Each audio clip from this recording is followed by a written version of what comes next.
Jim Watson along with John Jackson. Happy New Year. Welcome to Southern California under overcast skies, and what a great game we have. You like football, we got a good one for you today. 75 Division I prospects on the same field at the same time, and 300-pounders, we've got 7 of them today. A lot of talent here. A ton of talent, and this is the best field that both teams say that they field in this short 3-series matchup. California, they are very fast, very quick, and Florida, they field some of the most exciting players you'll see in the country. Florida won this game the last time these two teams met, and Dave Wilson, their head coach, won the 6A title at Lincoln High School in Tallahassee this year. He has his own athletes all over the roster, including in the backfield, the quarterback Gavin Dickey, who will split time with another big name in Florida football, talking about Dan Shula. Yeah, and how special is Gavin Dickey? He's the Gatorade Player of the Year, and I'll tell you, Jim, he will be the most exciting player on the field today. Dan Shula, the grandson of legendary coach Don Shula, he also, being the coach's grandson, very well schooled, makes good decisions. Shula will spread the ball around to his receivers, and he has a ton of good ones today. Shula and Dickey know each other. They met in the 6A championship game in Florida, and the Trojans of Lincoln behind Gavin Dickey won that game 28-20. How about for California? They won the first game in this series way back in 2000 at the Rose Bowl, but they say this is the best California squad ever assembled. Look in the backfield. You see Drew Olson. He's a quarterback from Northern California. He is going to UCLA. But what about Ben Olson, the big lefty, #1 ranked prospect in the country, going to BYU? Yeah, and those numbers prove it. 32 touchdowns and over 2,800 yards passing. He's a prototypical NFL quarterback, Jim. Not just a college, NFL quarterback, 6'5", over 200 pounds. He gets the ball to all his receivers. He has good mobility for a big man, and he is a very good quarterback, one of the best in the nation. Ben Olson dislocated his shoulder, his throwing shoulder, during the playoffs, but he says he's okay. He says he's ready to go. We will do it again. It's the best of the Golden State against the best of the Sunshine State. California and Florida, the third in a series. It's 1-1 because Florida won in Santa Barbara last year.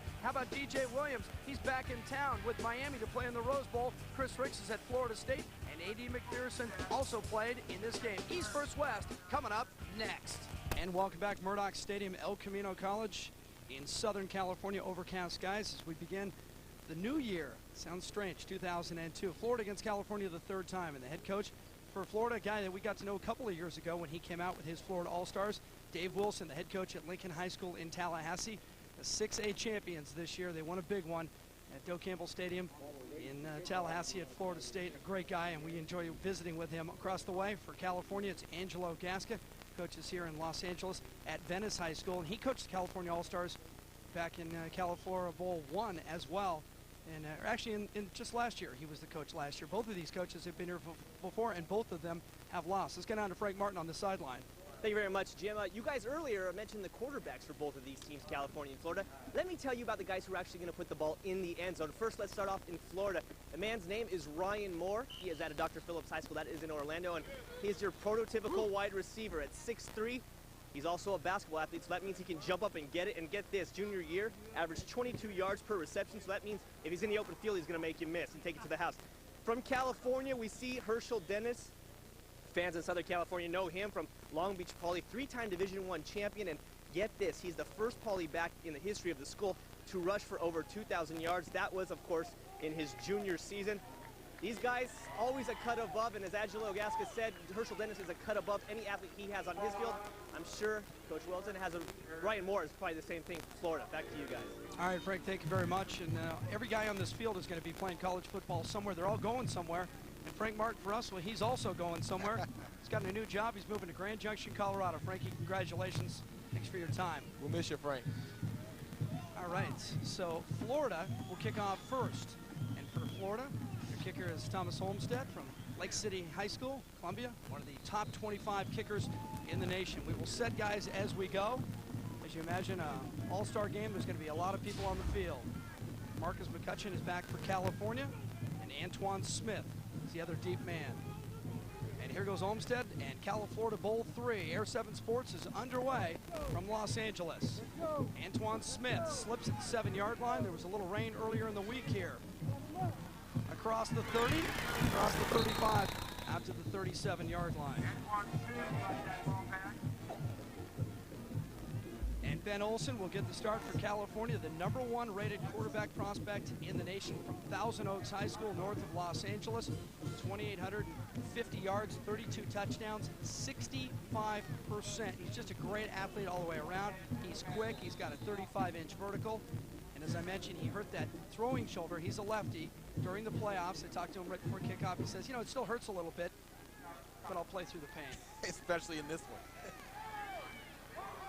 They go from the shotgun. We expected this. Fake to Dennis.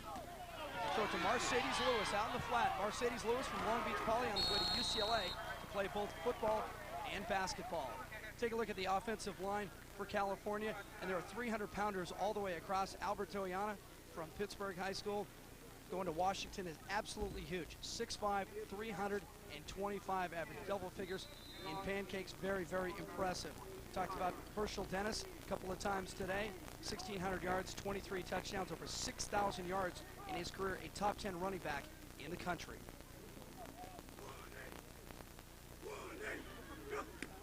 17 yards on the first play, and handoff to Herschel Dennis. Dennis, who had to wait for the football just a little bit, still had a big hole over that right side. He's inside the Florida 40-yard line.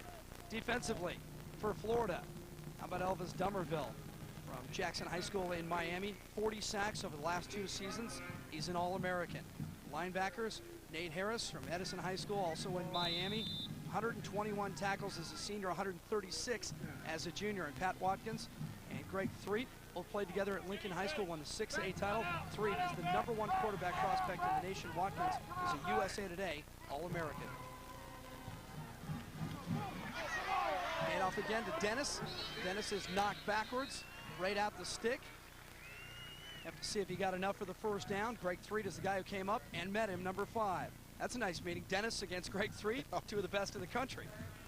Yeah, and Herschel Dennis, you got a chance to see how electrifying he is, Jim. One thing that we've had a chance to watch him over the last 3 years, Herschel is always going to make the first man miss. So if you're the defense, you have to come up very cautiously. Make sure you gang tackle him because he's a phenomenal back. He's going to make a guy miss. It's just more important to corral him if you're the Florida defense. Anderson, Finley, and Lewis are the wideouts.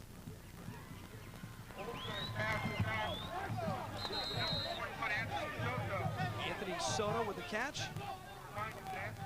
Yeah, Anthony Soto comes from Venice High School, and I had a chance to talk to him before the game, Jim. No scholarship offers yet, but there's a lot of schools talking to him. Colorado State, University of San Diego, to name a few.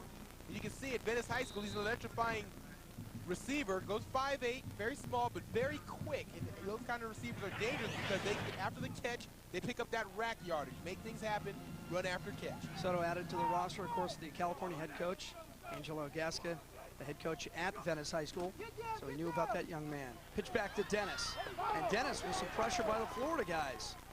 Knocked backwards near the 35-yard line, so good pressure that time on the left side of the Florida front. Yeah, it looks like Torrance Charles, the defensive end, came in and really foiled that play because he took on the blocker, forced Herschel Dennis to pull up, and once you do that, it allowed the troop to come. Just the option pitch to Herschel, but look at Torrance Charles right there, Jim. You see him come up, make the play, great job of shedding the blocker, and that's textbook. If you're a defensive end, that's great technique. You come up, stifle the offensive lineman, force the running back to make a decision, come up and make the tackle yourself. Torrance Charles from Northwestern High School in Miami. 3rd down now for California. Play action. Olsen rolls. Remember, he's a lefty. Throws back to Mercedes Lewis, who isn't going to get near the first down marker. Lewis is a good target for both the quarterback and a defender after he catches the ball. He's 6'7", 225 pounds. And everybody says that guy right there is the best tight end in the country. Nice hit by Nate Harris from Edison High in Miami. Yeah, play action fake. He's going to be Bennos. He's going to roll, and look at the big target that Mercedes Lewis provides. Does a nice job of showing his numbers and really catching the ball because Greg Threet, the cornerback, was right there, hit Mercedes as soon as he made that catch. And Jim, you're exactly right. They consider him the best tight end in the country. 6'7", 225 pounds, can run, can also play defense. Bob Toledo and UCLA got a diamond in the rough. It's 4th down and 7, and California goes. Why not? It's an all-star game. Olsen rolls this time to his good side. Olsen trying to get around the corner and throws and has a man at the 5-yard line, and it's dropped. In and out of the hands of Terry Richardson, who's a phenomenal athlete. Ball might have been tipped as it arrived, incomplete, and Florida's going to take over. Exactly, Jim. That play was made by Terrell Walden, the corner. He's actually beat on the play. Watch Olsen. He's going to roll to his left, as you mentioned, his strong side, 'cause he's left-handed. You see Walden right there in your screen. He's in zone coverage, allow the receiver to slip behind him, but able to recover. Great play by Walden. Very fortunate, though, because Olsen had a shot to get that ball in there, but Terrell Walden, who Coach Dave Wilson said might be the best all-around athlete on the field for Florida, made a great play on that play. Well, we get our first look here at Gavin Dickey, the quarterback from Lincoln High School. A lot of people compare this young man to Charlie Ward. That's not bad. He's going good. First down for Florida. Dickey, the short drop. Looks and throws across the middle. Ball deflected up in the air and intercepted. It is indeed intercepted by Dallas Sartz from Granite Bay. Dallas right there as the ball was deflected, able to get his hands underneath in the first turnover of the game.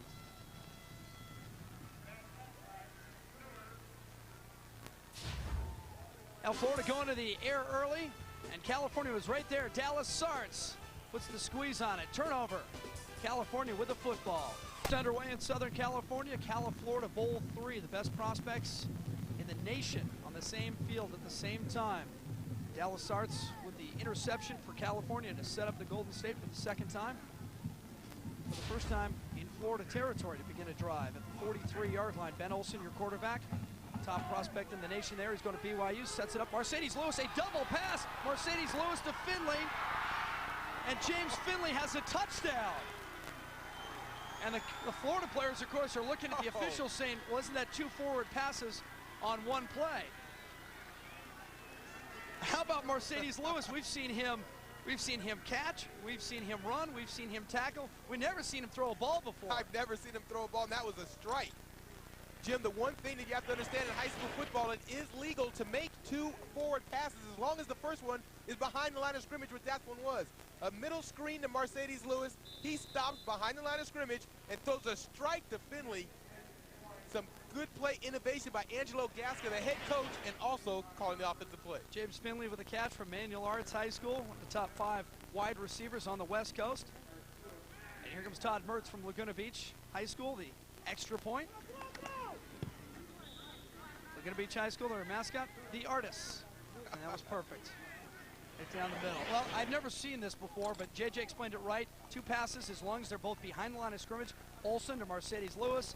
Mercedes Lewis to James Finley. Wide open is now the entire secondary bid on the first pass, as they're trained to do. Yeah, Jim, we've seen that play in some form this year. Most teams will throw the screen pass to the running back and then have him throw the double pass, but never the middle screen to the tight end, by the way, and then he throws a strike to the receiver down the field. So that was really a great play.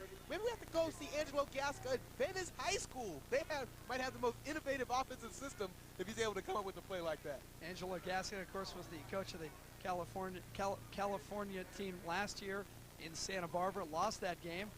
We didn't see wrinkles like that in that game, did we? No, we sure did. Remember that. That game was dominated by defenses, particularly Florida's defense. So it's an all-star game, so you have a little bit of fun. California does that right off the turnover. Dallas starts with the interception. You see Angelo Gasca on the sideline. He says, yeah, just like I drew it up. Yeah, double pass, sure. Mercedes Lewis.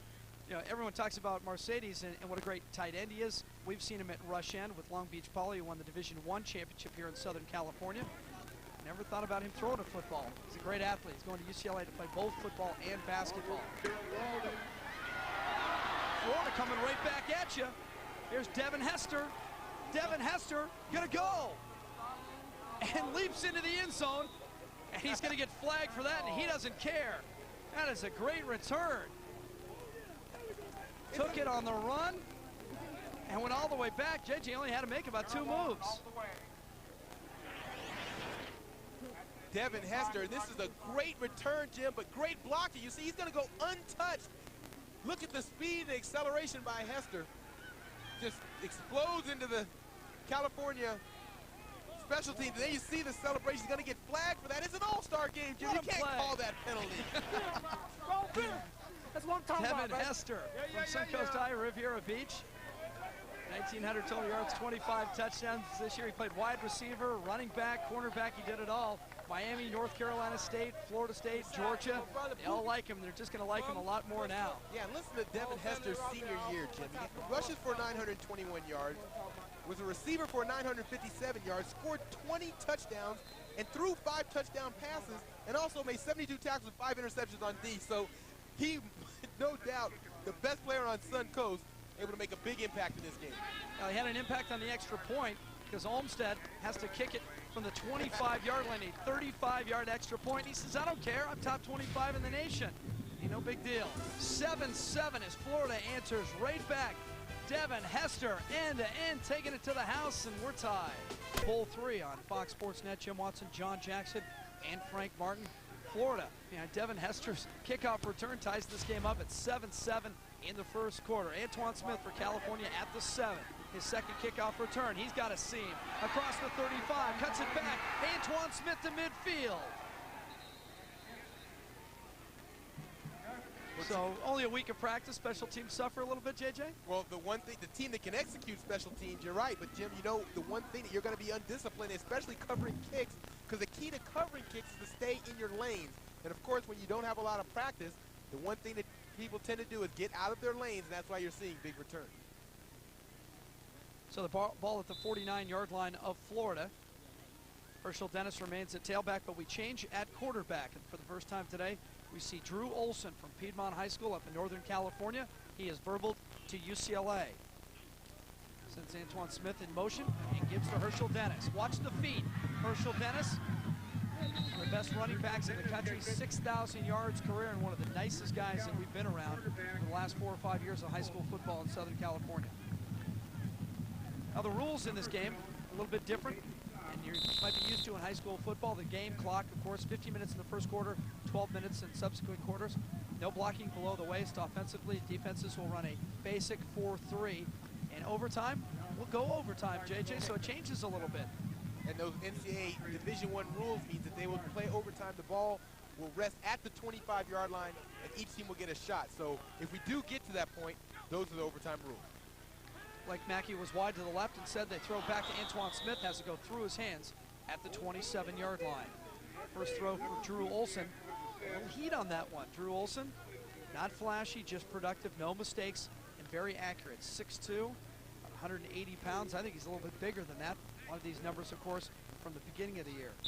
Yeah, Drew Olson, though, was under extreme pressure from Kareem Brown, the defensive tackle from Florida. He goes 6'6", 250, and he was right in Drew Olson's face, forced him to throw that ball high. So that's 3rd down and 1 for California. Finley, who has a touchdown, is out top of your screen. Mackey at the bottom. California goes from the eye with Dennis, the deep guy. Toss to Herschel Dennis. Needs to get to the 39. That's a first down. Well, Jim, the one thing for the California offensive front, they're huge. They average 6'5", 300 pounds, and that's the average. I'm not talking about one player. We were down on the field earlier today, and we could see the players, Jim. These guys are bigger than NFL teams, and we're going to have a couple NFL guests on this show today that will verify that. But this offensive line for California, just extremely big. Yeah, I talked to Drew Olson during warm-ups today, and we were both looking at the offensive line. I said, it's pretty nice standing behind those hogs, isn't it? He said, it's unbelievable how big these guys are. This is a college line in front of him, at least size-wise already. Quick throw to Mackey out in the flat. Stutter step. Trying to get around his man. Ball pops loose. Florida trying to pick it up. The tackle was made by Jamil Cornelius, and then he tried to pick it up and run with it, but California might have gotten it back. Yeah, it was Mackey that actually came back and got on his own fumble. The Florida players, when that ball was loose, they were trying to scoop the ball up and run with it. Just a quick screen to Mackey. You've seen California run this play often today. He has the ball. He tried to switch hands, and when he tried to switch hands, great heads-up play. Jermaine Cornelius actually stripped the ball loose. Mackey does a nice job of hustling to get back on the ball. And watch Cornelius comes up, makes the tackle, and strips the football.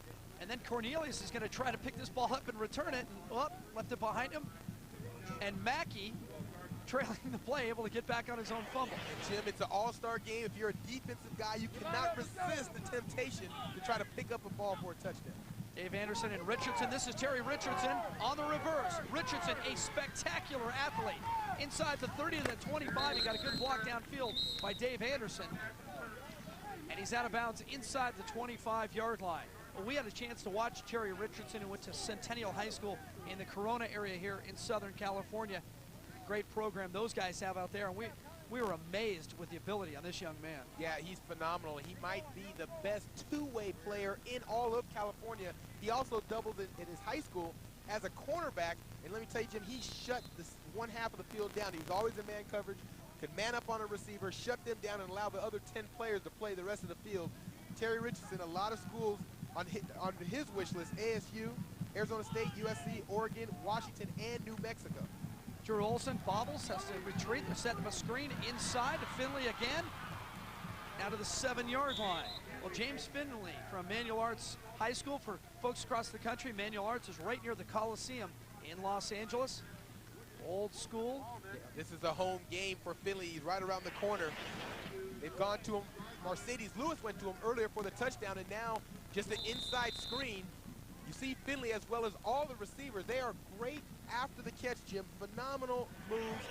They call him the most polished route runner on this California team, and you see he has great size, 6'3", 196. 17 yards for Finley, down to the about the 5.5-yard line. Soto goes in motion. They hand to Soto. Soto trying to get to the cone.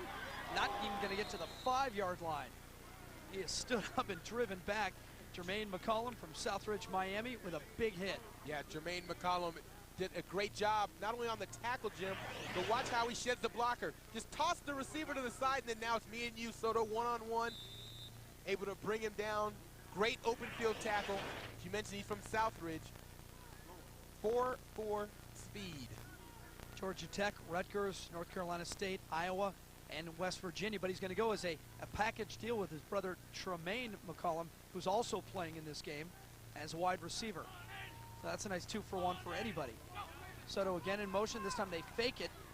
Olsen, that ball tipped, and that ball is intercepted in the end zone. Edmund Miles from Tallahassee, Godby High School. The ball might have been deflected at the line of scrimmage. Yeah, they were trying to go over the middle to Mercedes Lewis, trying to utilize Drew Olsen, trying to utilize his big 6'7" target. Watch the play fake. You see Mercedes Lewis across the middle. Doesn't get the ball up high enough, and it was a great play on the interior. The defensive lineman, Baraka Atkins, actually got his hand up in the passing lane. Allows his teammate Edmund Miles to come up with that interception. Yeah, big stop for Big Florida. turnover, big turnover. California was moving the ball easily on that drive. Miles comes up with a big turnover, and so Florida starts at the 7-yard line.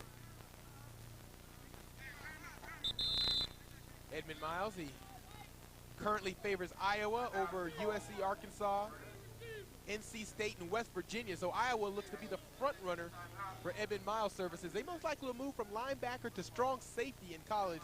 A phenomenal hitter, but he has enough agility and mobility to move back to the secondary. Well, a reminder for you, weeknights at 11 o'clock. It's The Last Word with Jim Rome. I'll be telling it like it is on the Nightline Sports Talk Shows. The Last Word with Jim Rome, weeknights at 11 o'clock right here on Fox Sports Net. Gavin Dickey, the quarterback from Lincoln High in Tallahassee. JJ mentioned at the top of the show the Gatorade Player of the Year. People compared him to Charlie Ward, 4.4 40. Patient in the pocket, 2,600 yards, 32 touchdowns. He also rushed for 1,000 yards. And he won 2 titles in high school, and it's interesting because he won a title as a senior and a title as a sophomore. As a senior, he won it in Tallahassee at Florida State, Doak Campbell Stadium. As a sophomore, they won it at the Swamp in Gainesville. So he's already played on 2 big college fields, and he hasn't made up his mind yet where he's going to go. Yeah, there are a short list for Gavin Dickey right now. He's narrowed it down to Florida, USC, and Clemson. Dickey thrown from back of his end zone. That ball deflected, almost intercepted out near the 30-yard line. Now, we have a chance now to set the Florida offense for the first time. Offensive line, of course, a lot of 300-pounders up here as well. Brian Johnson isn't one. He's only 290, one of the South's best prospects. North Carolina, LSU, Arkansas, all looking at him. Ryan Moore, well, people say Ryan Moore could jump right to the NFL now that he's that good. He's a USA Today All-American, 24 touchdowns in the last 2 years.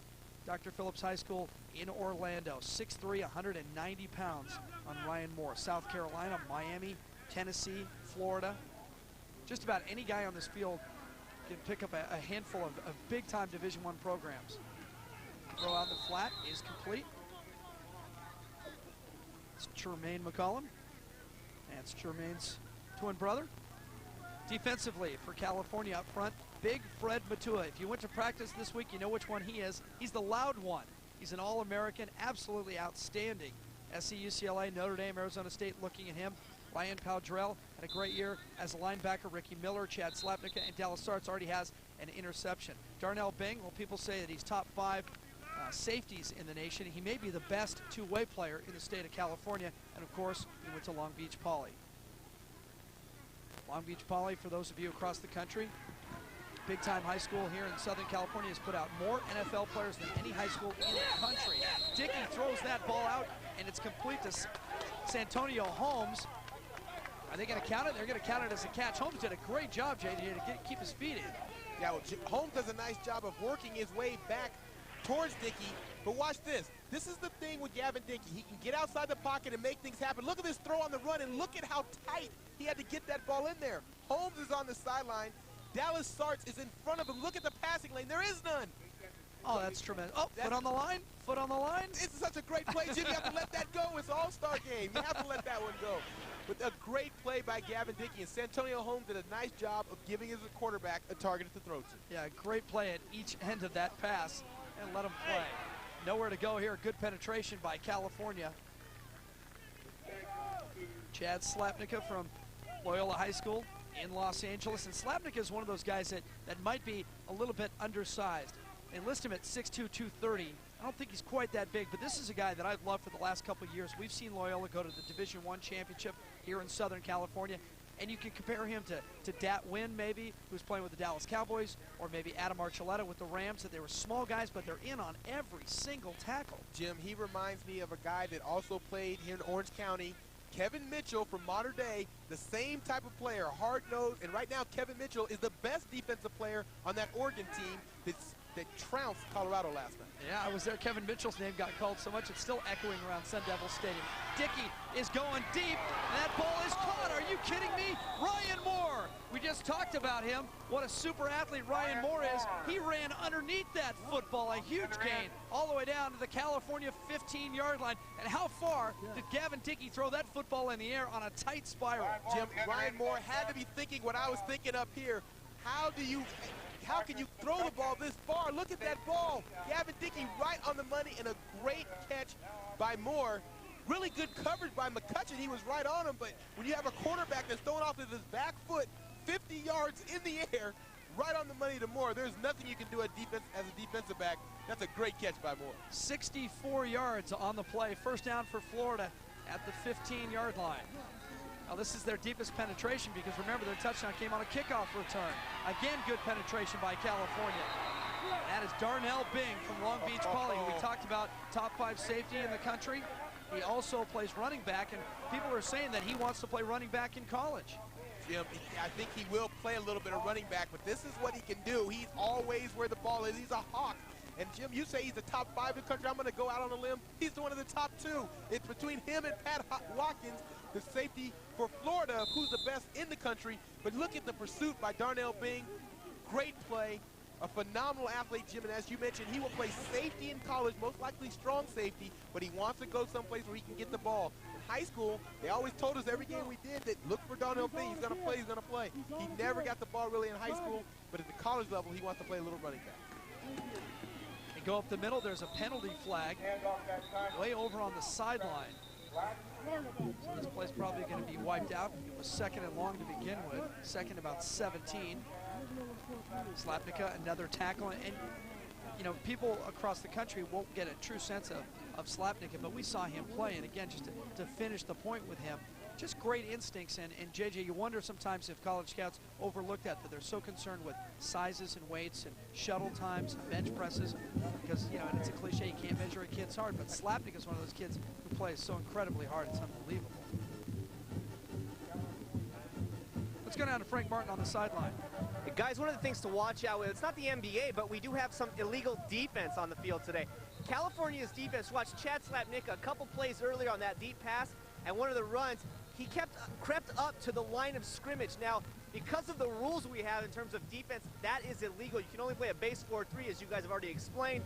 And every time somebody creeps up, you might start to see some flags because Florida is asking the officials to pull them out for those guys. Yeah, and they did here. This penalty is against California. Now, the officials are talking about it. There's Dave Wilson, the head coach of the Florida All-Stars. That's the first time this week we haven't seen him smiling. What a great guy he is. We got to know him 2 years ago, and he talks about a great experience coming out for the kids. But he says the best part is that they allow the coaches to bring their wives. So he says, I can get any coach I want in Florida because all I have to do is call a wife and say, do you want to go to California for the holidays?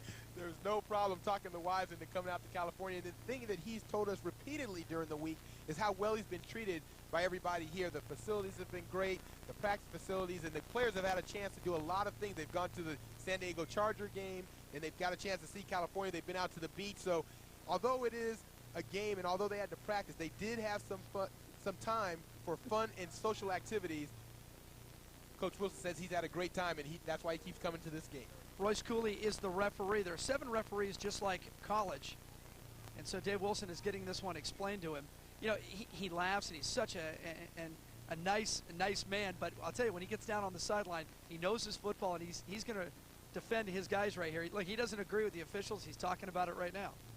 Well, the rule is, as far as the linebackers go, they have to be a 5-yard distance off of the ball. As Frank's talked about, it is a 4-3 base defense, and you have to keep that space. There's no blitzing, no run blitzing, and no stunts. So he's a veteran at this, Jim. Coach Wilson has been in this game. He knows when the defense tries to pull a couple fast ones, that's what he's trying to alert the referees of. Dave Wilson had a nice conversation, and we were there at practice the other day. Right when they got into town, he was talking with Fred MATUA from the California team, and MATUA is one of these guys who talks, and it's just a great kid to be around, and we introduced those two, and they hit it off famously.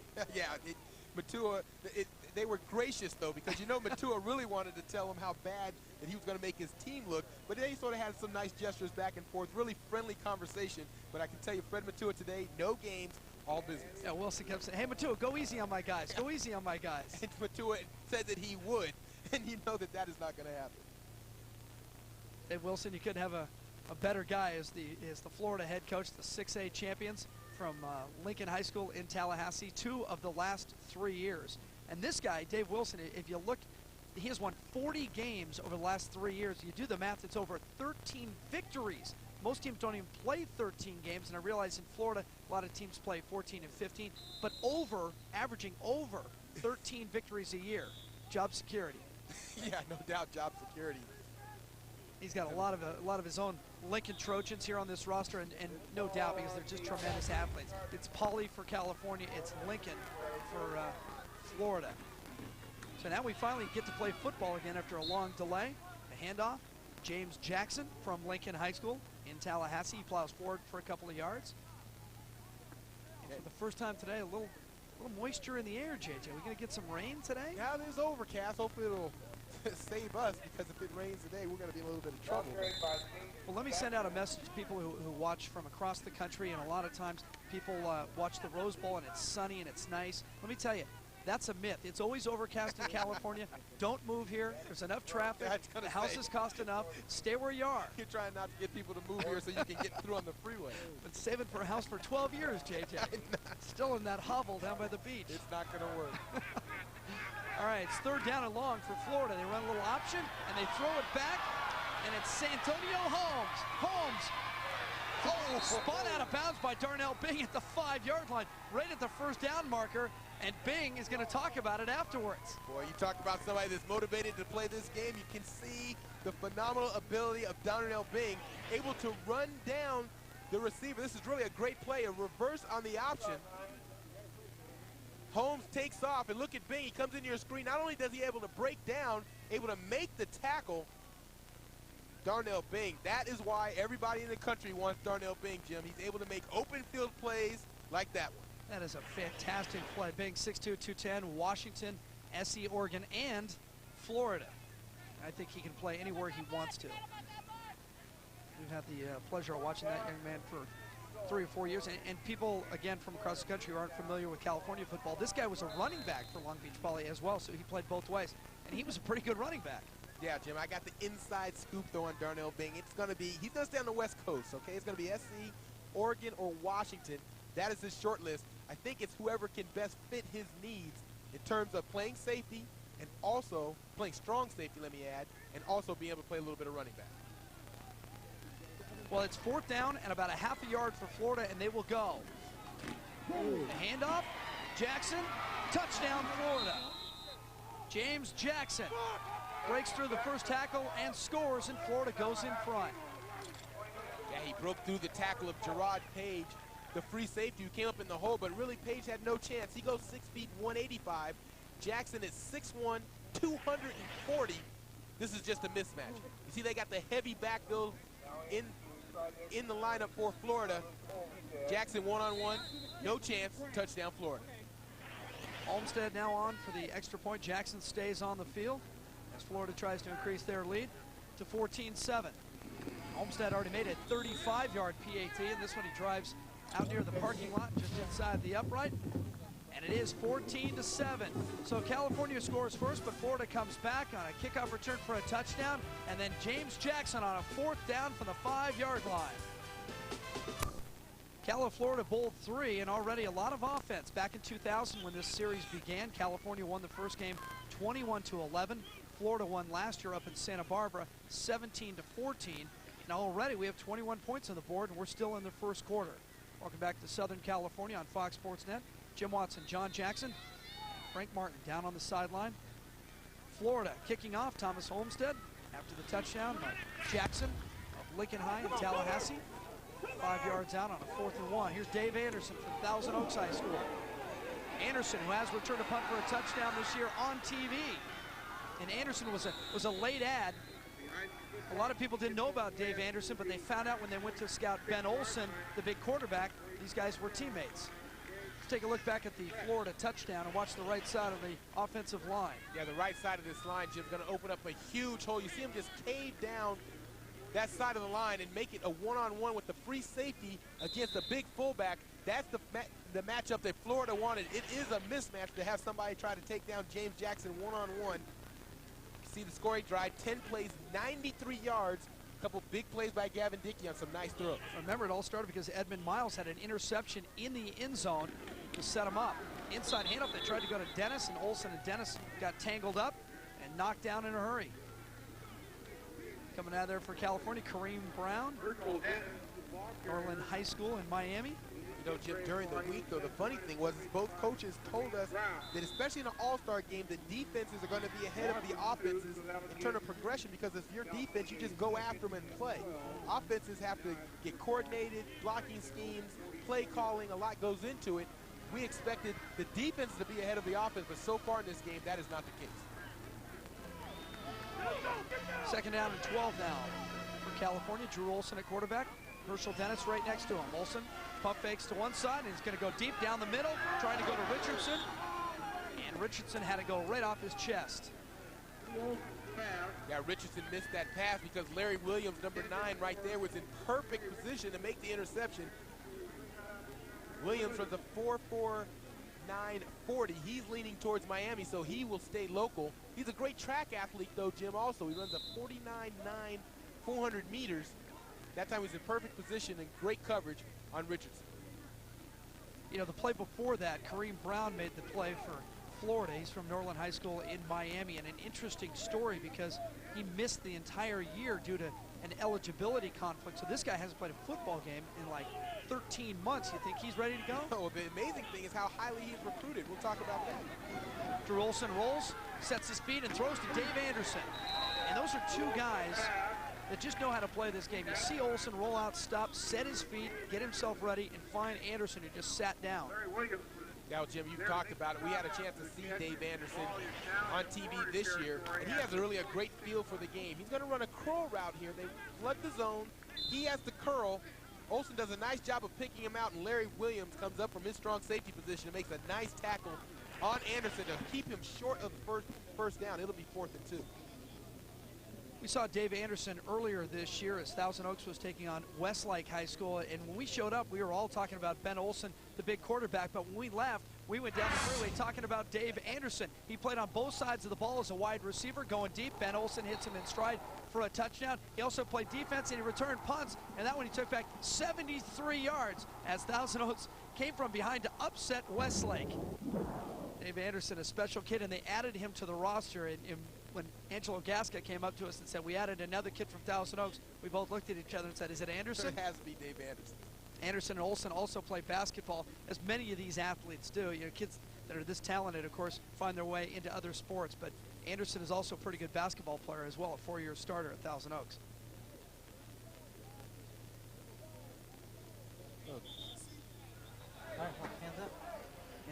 Florida sideline. That's Larry Williams from Lincoln High in Tallahassee.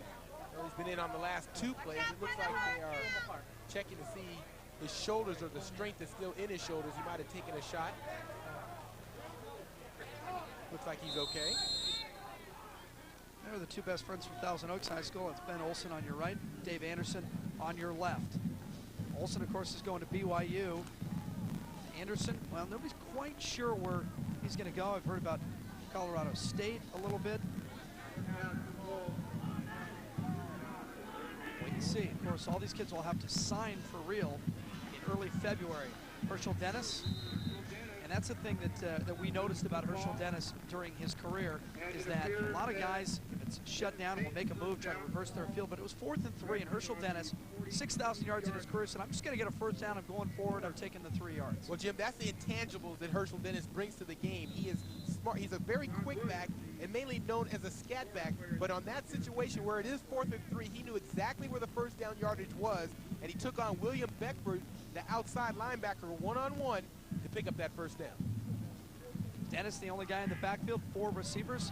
In the slot at the top of your screen is Mercedes Lewis. Instead, they throw to Finley. Finley's had a busy first quarter. Finley, first down, and spun out at the 27.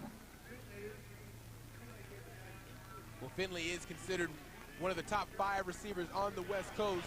His list of schools include Oregon, Oregon State, and USC. And this is what he does, Jimmy. They say he has a knack of making the tough catches and also being able to pick up extra yards after the catch. He picks it up right there. Well, you can tell the guys who are gifted athletes because teams will find a way to get them the football.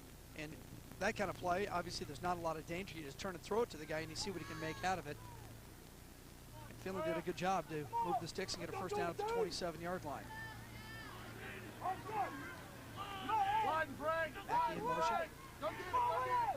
They fake a double pass and going deep to Finley again. Finley in and out of his hands. Good defensive play by Florida. Terrell Walden and Devin Hester were both there to knock that football to the ground. And Jim, Finley comes up with that catch. If it isn't for Hester, number 6, who came over from his free safety position to make that play, because Finley had gone up, had the ball in his hands, but it was that late jarring hit by Hester that knocked it loose. Watch Finley go up. He has both hands on it there, but Hester, great hit right in the chest, jars the ball loose. That's a big play by the free safety, Hester. Look at Hester come out of nowhere, hit him right in the chest plate, and knock that football away, saving the touchdown. It would have been Finley's 2nd of the game. 2nd down and 10 for California. Drew Olson still in there. Olson pump fakes and hands to Herschel Dennis. Short gain. He's wrapped up in the middle. Edmund Miles, who has the interception, with the tackle for Florida. I'm surprised that the California team is going with so much misdirection. You know, with the big offensive line that they have, they average 300 yards across the front. I'm surprised they aren't running more directly at the Florida team, at least trying to wear them down. You know they're going to be in 4-3. You know the linebackers are coming off the line of scrimmage. So basically, you have 7 in the box. Ideal for running teams. I'm surprised they aren't going more at them in between the tackles and trying to wear them down. Finley, Mercedes Lewis, Antoine Smith, and Dave Anderson, the wideouts. Herschel Dennis was in the backfield. Drew Olson pressured, steps up in the pocket. Now he's going to have to run. He gets pounded. There's a lot of traffic around him. John Wood from American High School in Miami. Big number 99, 6'3", 225. North Carolina State, Auburn, Virginia Tech, Miami. That guy right there is one of Florida's best pass rushers. 80 tackles and 8 sacks during his senior campaign. Jim, there's a penalty flag on the field that came in late. Personal foul against the California team. So in all-star games, you find that there's a lot of competitiveness. Anytime you have a chance to take that extra cheap shot against the opposition, you do. That time, California gets caught. You're referring to the smack talk after the play, JJ? Hey, well, there was a ton of smack talk during their own practices. Yeah. You know, California and Florida, boy, I mean, we had a chance to go to both practices, and you know, the back and forth between these teams and amongst their own teams getting ready for this game was intense enough, not to mention this game. California was so fired up the 2nd practice of the week, their guys were fighting themselves. Linemen were wrestling around on the ground with each other.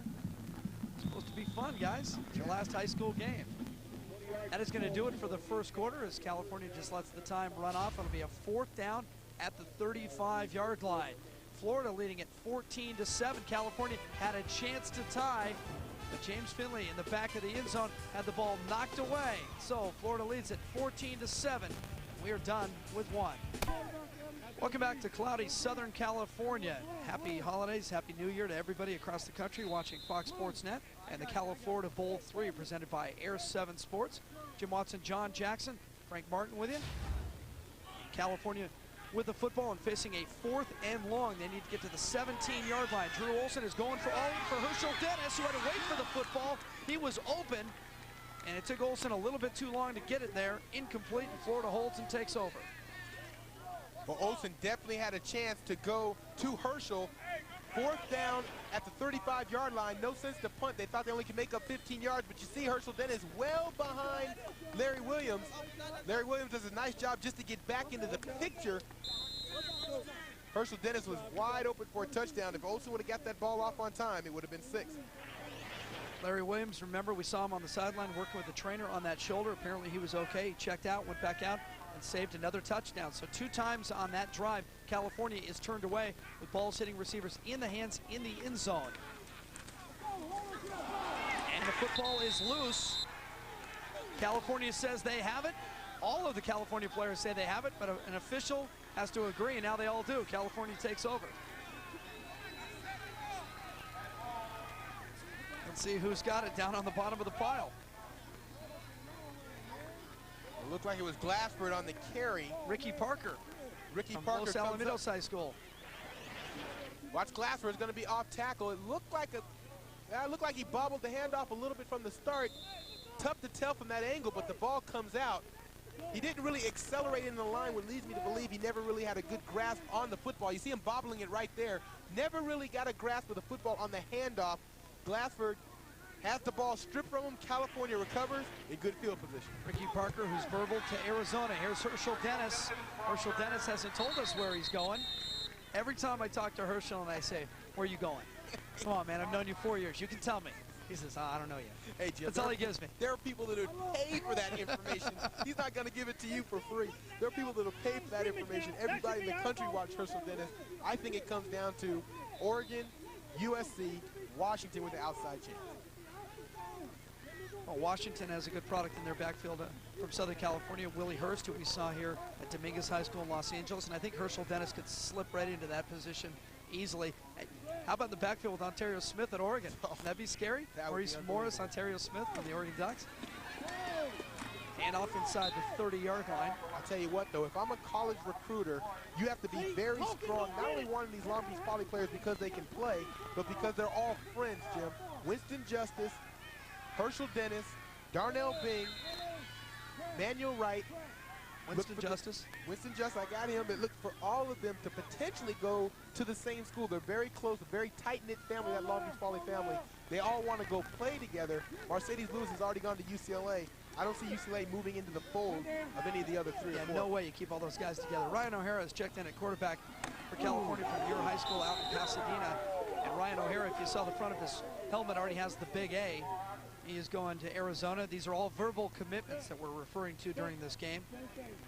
O'Hara, one of the nation's most athletic quarterbacks, very mobile, able to escape the rush. 6'5", 200 plus.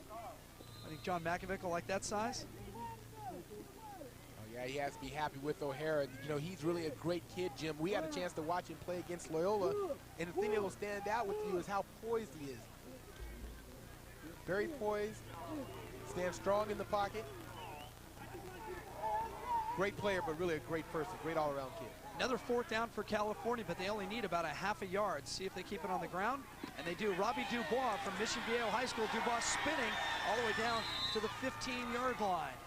Robbie Dubois had a great season with the Diablos and head coach Bob Johnson. They went undefeated and won the Division II championship here in Southern California, beating the Chino Cowboys in the final. Yeah, you talk about the yards that Dubois picked up, Jim. Over 2,000 yards the past 2 seasons. He did it as a junior. He does it again as a senior. He's already committed to Fresno State, and he's really a big back that can make moves like that. That's why Fresno State is so high on him. He does a lot of special things for a big back. First down for California. Toss back. Marcus O'Keefe run out inside the 10-yard line. Marcus O'Keefe from nearby Narbonne High School. He could have walked here. That's only a couple of miles. Yeah, he actually missed part of last year with an injury. He still rushed for over 1,000 yards. He's already committed to Cal, turning down Washington and UCLA. So O'Keefe on his way to Berkeley with new coach Tedford, who just accepted the job up at Cal. O'Keefe, as JJ mentioned, was injured, still rushed for 1,000 yards, and still has good speed, 4.2 in the 4.2. He is that fast. That Narbonne school, pretty good this year, Jim. A lot of good players. They end up winning the second city championship. O'Hara brings it down. Nobody was open. He's pulled down from behind. It's Wood. Johnny Wood from American High in Miami. Yeah, and that's what he's known for, Jim. He told us before the game he's a defensive tackle known for his pass rushing ability. Watch Wood shed the tackle, come in. Look how he just tracks down the quarterback, Jim. You can tell those big guys. He looked like Sapp on that play. Those big guys that can track down the quarterback. Really a hawk. Goes after it. John Wood, 8 sacks last year, 80 tackles, 18 tackles for loss. From American High School in Miami. 3rd down and 9 for California, and the officials blow their whistles. Looks like O'Hara wants to get a timeout. Didn't like the way things were set up. Now, California has been down this close before, been turned away a couple of different times. Edmund Miles with an interception in the first quarter. Because of that, California down 14-7. CaliFlorida Bowl number 3. Just over 9 minutes to play in the second quarter, and Florida leading the California All-Stars 14-7. Yeah, it's the new show everybody's been talking about, the best damn sports show, period. New nightly show featuring a comedian who's a diehard sports fan and a bunch of ex-jocks who really know the game. Critics calling it a collision of sports and comedy, just what you've been waiting for. Introducing the best damn sports show, period, 7:30 and 11:30 only on Fox Sports Net. 3rd down now for Ryan O'Hara and California at the Florida 13-yard line. O'Hara fakes to Dennis and rolls back. He's got Dave Anderson on one side, throws back to Dennis. Dennis is dropped for a loss. A great play by Kareem Brown, who got through 2 blockers to drop Dennis for a loss. And Jim, that goes beyond a great play.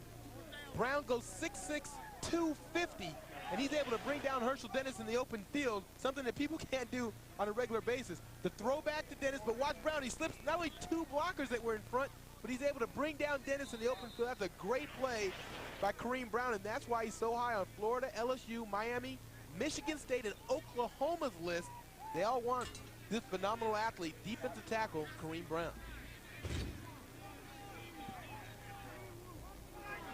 So another 4th down and long for California as they're trying to get the right folks on the field for a field goal. It'll be a 38-yard attempt by Todd Mertz and Aaron Miller from Edison High School in Fresno to hold. 38-yarder. No doubt. Mertz, who also played quarterback. Made that look like a chip shot. And so that cuts it to 14-10 with 7:53 to play in the first half. Oh, remember, California and Florida began the series back in 2000 at the Rose Bowl.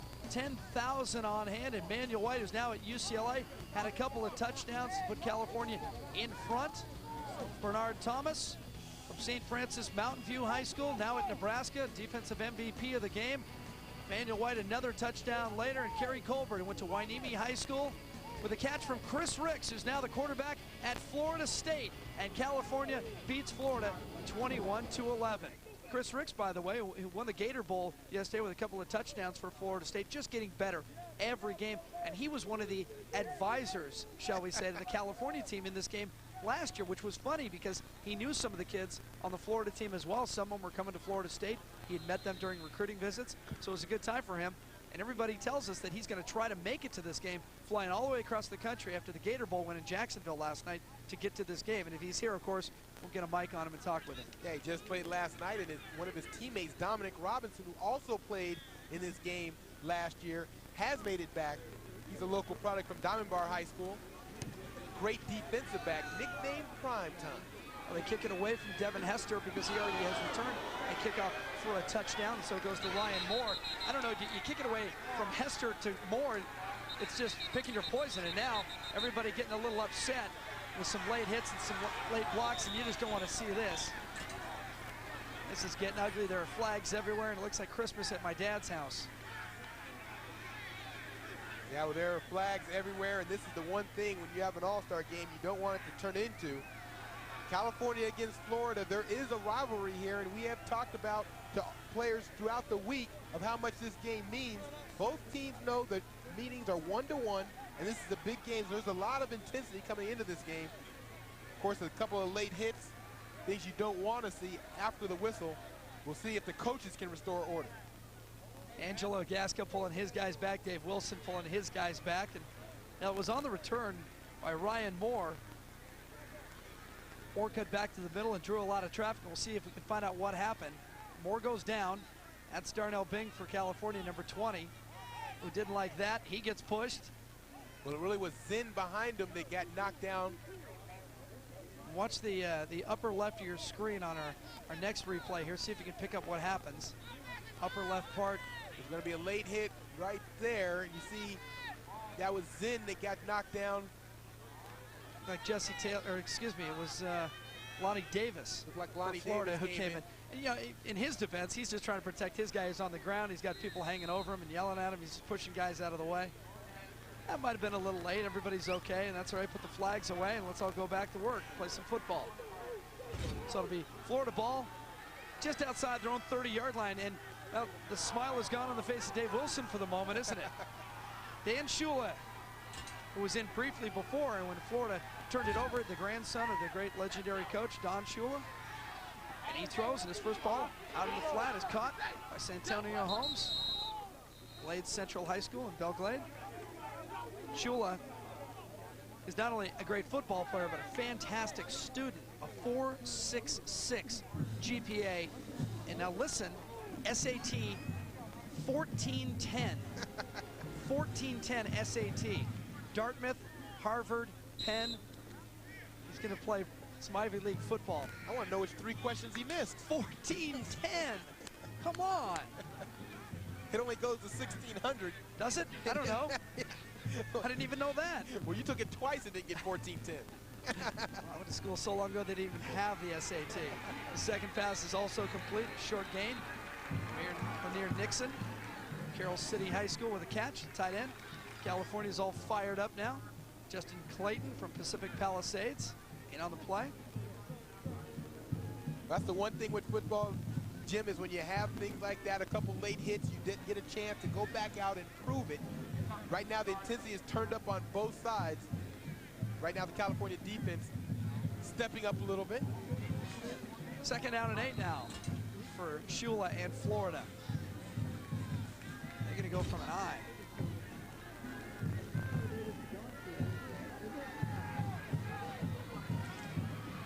They give to the deep man in the eye. That was Tremaine McCollum. Southridge High in Miami. One of those schools that you hear about no matter where you live. Pick up the high school rankings. Southridge always listed among those. Let's get down to the sideline. Frank Martin. Guys, got to catch my breath down here. Some action down the field. What happened was Ricky Miller was inserted for California on the kickoff team. Wasn't a normal kickoff guy. Came down, put his hat into somebody, knocked him down. A couple of Florida players didn't like that, and they took it out on Darnell Bing after he made the hit.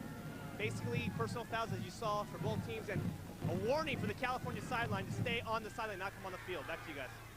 Shula throws and completes for a first down. James White, another Lincoln High Trojan, Tallahassee.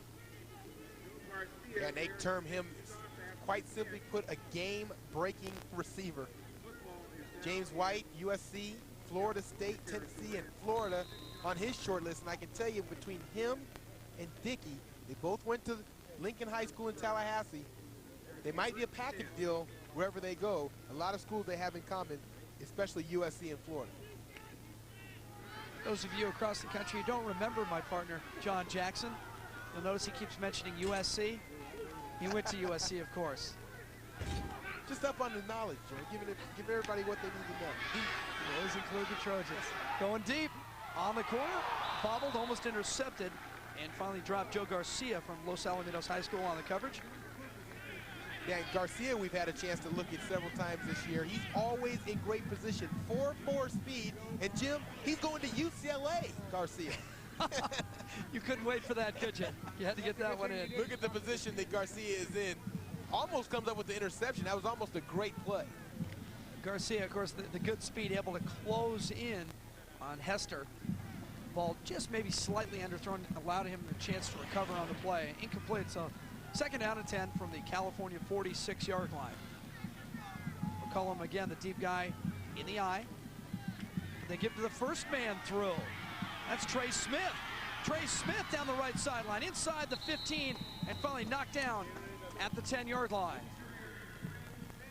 Kyle Rice, the coach for the Florida team, has done a great job of mixing up the play calling so far here in the first quarter. In the first half, he's given the ball primarily to the tailback all game long, and then he slipped a little 30 route to Trey Smith.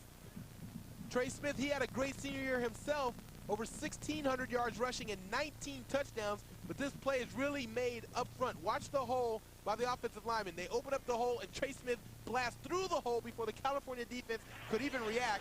A big play. Trey Smith, 35 yards. He was the state 6A player of the year in Florida. Shula going for the touchdown, got his man in the back, and it is. It's a touchdown for Florida. James White just inside the back line. A good touch by Shula. Another step, and he'd have been out. He went right to the back of the end zone and waited for that ball to float down into his hands. Well, you can almost predict that play coming on the goal line when you have James White that goes 6'5", 190. You just throw the ball up in anywhere in the vicinity of White, he's going to come down with it. That was a great route by White. He got behind Garcia and really made it look easy. Olmsted, the extra point. Knock it through. It was close, but it counts. And Florida in front, 21-10. As Dan Shula finds James White just inside the back line for a Florida touchdown. Welcome back to sunny Southern California. Overcast skies have rolled in. Still nice, temperature in the mid-60s. CaliFlorida Bowl III on Fox Sports Net, presented by Air 7. And this is Marcus McCutcheon. Marcus McCutcheon with a good lineage as well. Dad, of course, played for the Rams in the NFL. Brother was a big star here locally at Bishop Amat, USC. Speaking of the NFL, television's most unique brand of football commentary, airing Sunday with NFL This Morning on Fox Sports Net this season. Football funny man Jay Moore and the rest of the NFL This Morning crew welcome Boomer Esiason to the show that critics call the most unique, groundbreaking, off-the-wall 90 minutes of football news. NFL This Morning. It's the pregame show. That's not really a pregame show. It's Sunday at 10 a.m. Eastern. That's 7 o'clock on the West Coast. Right here on Fox Sports Net. Ryan O'Hara stays in at quarterback. Kid from Muir out in Pasadena near the Rose Bowl. Tried to hand it to Herschel Dennis, who apparently didn't want it. They left it on the ground. Both guys get back on it to hold it for California as we near the 4-minute mark in the first half. California led this game 7-0, and since then, Florida has outscored them 21-3. The last a touchdown from Shula to James White.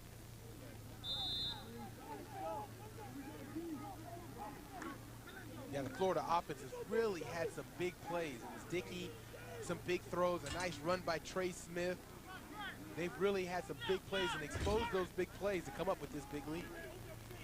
Finley is at the bottom of your screen. He's been a favorite target of all three California quarterbacks so far. They pump it to Finley, and now they're going deep for Soto. And that ball is picked off by Hester. Hester's already returned a kickoff for a touchdown. Hester down the sideline to the 15-yard line. And J.J. Hester had to come from 20 yards away to catch that ball, and I think he might have baited O'Hara just a little bit as he and Finley get into it now on the sideline. Yep, and we're going to have another personal foul penalty. Dave Wilson, the Florida head coach, is going all the way down the sideline and has gotten in the middle of it. He says, guys, this is not what this game is about. And good job, coach. He didn't like that. Well, Jim, this is going to be a great play by Hester because, as you mentioned, he comes from the middle of the field, his free safety position, to make that interception. And then following the interception, has a nice run. Breaks a couple tackles, brings the ball deep into California territory, and then all the problems happen. You see the nice interception. He catches that ball at his highest point, textbook for a free safety, and then the great return. You know, a lot of these safeties for the Florida team are really corners, offsetting penalties on the personal fouls. But a lot of these safeties for the Florida team were converted from corner. So they have a lot of speed in the middle of the field. Although they're not big, they can cover a lot of ground, and that's exactly what Hester did. So Florida gets it back quickly and has first down at the 15-yard line. Santonio Holmes, top of your screen. And they're going for Holmes in the corner of the end zone. Holmes looks over his shoulder and just couldn't bring it in. Aaron Miller was trailing on the coverage. Yeah, just beyond the reach of Holmes. Really a nice ball by Olsen. He put it, or by Dickey, he put it in a place where only Holmes could get it. Gave his receiver a chance with no chance for the defender to make the play. Almost hooked up on that touchdown toss.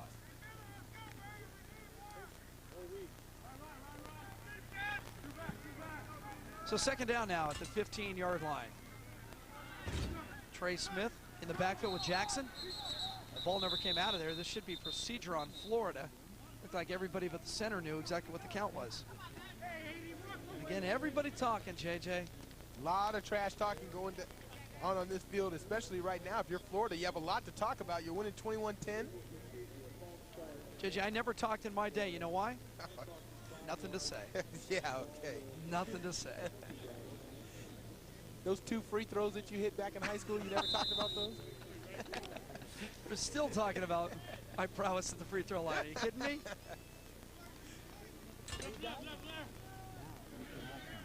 So Florida gets backed up to the 20-yard line.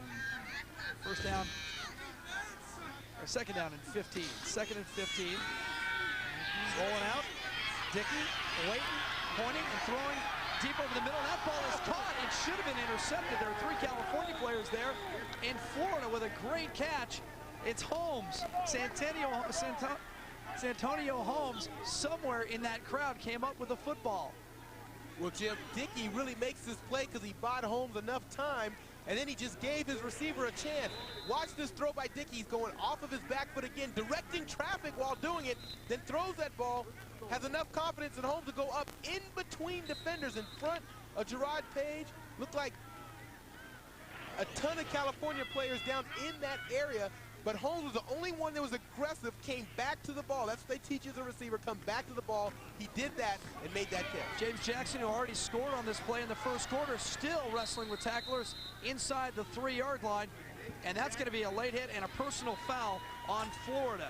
And that's Lonnie Davis, who was also involved in that kickoff coming from behind and hitting some players. So Davis has gotten into it a couple of times, and that one right in front of the officials. And that's an easy call, and that's going to back Florida up. Yeah, Jim, this extracurricular activity really uncalled for. If I'm the officiating crew at this point, I would just call, instead of calling offsetting, pick a team and call the penalty. That's the way that it stops, because if teams keep getting offsetting penalties, the penalties will never stop because it never hurts either team. If you're the referees, you're the officiating crew at this point, call the penalty on one team. If you're right, you're right. If you're wrong, you're wrong. But call it on one team, and that way they feel that penalty, and I guarantee that'll stop the penalty. Watch this. What do you think the coach is mad at? Watch number 80 long after the play. And that's right in front of the officials. You can see in your screen there are 3 officials that had that right in front of them. And so they get number 80 out of the game. They bring him over, take his hat off, and they're going to talk to him. Here's Dickey. Dickey rolls. Dickey throws. Lobs one in the end zone. Incomplete. That ball was kind of thrown up for grabs. And I think the California team got away with a pass interference that time in the end zone. Rod Page knocked it down for California. And it looked like Ryan Moore was the intended receiver. Yeah, Moore is going to have his face mask grabbed right before the ball gets here. Watch your screen. It's McCutcheon. He grabs his face mask, and the referees missed that call. That should have been a pass interference on McCutcheon. If you're McCutcheon, though, right here, you're beat. You have to do anything you can to avoid that. That's not intentional on that face mask, but it was a pass interference call. That's a missed call by the official. I don't like the direction of this game. Well, in that case, though, Jim, I don't think that was intentional, trying to be flagrant on grabbing the face mask. Marcus was beat on that play. He's trying to scramble back to just stop the receiver from making the catch in the end zone. got the face mask. In any event, the penalty should have been called. Dickey gonna keep it himself. Dickey at the 10. Dickey stood up and driven back by McCutcheon at the 8-yard line. Oh boy, is he excited. McCutcheon doesn't get enough credit for the type of hits that he delivers. He's a flashy player and he's very fast, but if you talk to his teammates, A.J. Martinez, who was supposed to play in this game, his teammate at Edison, he talks about the wood that this guy brings, and watch McCutcheon. That's a big play by McCutcheon, but how about Dickey? He drops back in the pocket, and if you are the California team, you have to watch him. He's a double threat. He can run the ball. He's just as good as any tailback. Big hit by McCutcheon to bring down Dickey. That's no easy task because, as we talked about at the top, he rushed for over 1,000 yards this year. 2:10 now to play in the first half. Florida leading 21-10. A reminder not to run off the break because we have some things planned for you as well as you get a look at Marcus McCutcheon on the sideline. Earlier today, there was a quarterback competition on this field among juniors from all over the state of California. Frank Martin will get you caught up on that, and we'll show you highlights of the city versus the CIF game, which was also on this field earlier today. That's a bit of a rivalry here in Southern California. And of course, JJ will explain the entire first half to us, break it down, crystallize our thoughts. Isn't that right? A lot of highlights in the first half. Pretty good game. Well, it's 4th down, and so Florida is going to have to settle for a field goal attempt. Olmsted has plenty of leg for this one. It's just a 26-yarder, and it's from the left hash mark. Line drive, and he missed it. Now, that wasn't a great effort. And so Florida comes away empty on a pretty good drive. Well, it is just a chip shot. It looks like you're just going to come across the ball and really just hook it, Jim. Just misses outside of the crossbar, outside of the goalpost. Just hooked by Olmsted. If you're a kicker, it's like hitting that 9-iron. You just want to be accurate with it. That time came across it a little bit and hooked. Olmsted from Lake City, Columbia. He's talking about, he said, I hit it good, just pulled it. So it remains 21-10, and for California with 2:06, they go back to Ben Olsen. If you joined us late, that guy right there is the #1 high school quarterback in the United States, and he's going to BYU. And they're going to hand it on the ground. Dubois, and it is Robbie Dubois. Robbie Dubois, for those of you in Southern California, you've seen him before on our Game of the Week, playing for Bob Johnson and the Mission Viejo Diablos in the Division II championship against Chino, and what a game he had at the stadium, taking a handoff deep near his own goal line and going 90-plus yards. He was checking the rearview mirrors, JJ. Wheels were rattling, the steam was coming out, but he made it all the way to the end zone. Mission Viejo won that game undefeated and won the Division II title. And Robbie Dubois, a very nice young man. We had a chance to get to know him during the finals week here in Southern California, and a great season for Mission Viejo as they win the CIF championship. There's Dubois on the toss. Looks like the play we just showed on the roll-in, and enough to pick up the first down. Yeah, Dubois listed at 5'11", 190. I can tell you he's bigger than that, Jim. Has to go about 2 bills, 210 at least. Well, he's really shifty for a big guy. Let's look at this. There's a minute 10 here left in the first half. California, down 11 points, is running the football. Well, and that's the interesting thing about it, because remember, Jim, in this All-Star game, you have to play 4-3 with a 3-deep zone behind it.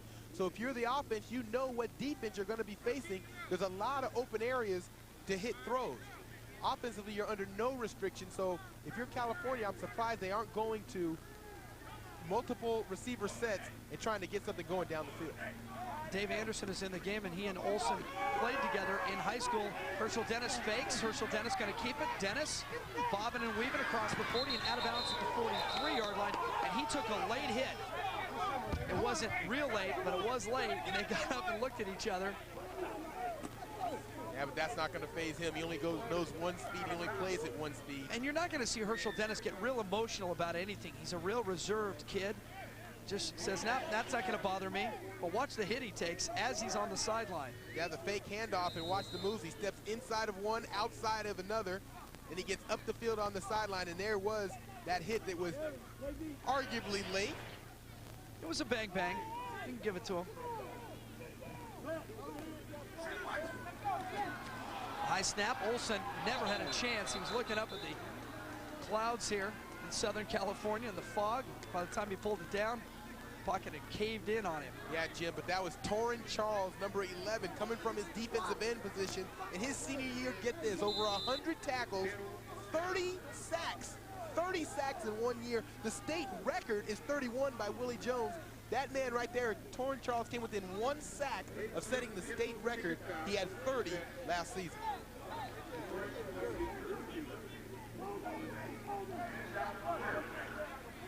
Get a flag, get a flag. Clock running down, they're just going to give it to Dennis. California looking like they're happy going in down 11. Question that after we've seen double passes by them. Ball thrown all over the field, some reverses, some fake reverses. Angelo Gasca, I think, just wants to take this into the locker room. So Herschel Dennis a little bit frustrated in the first half.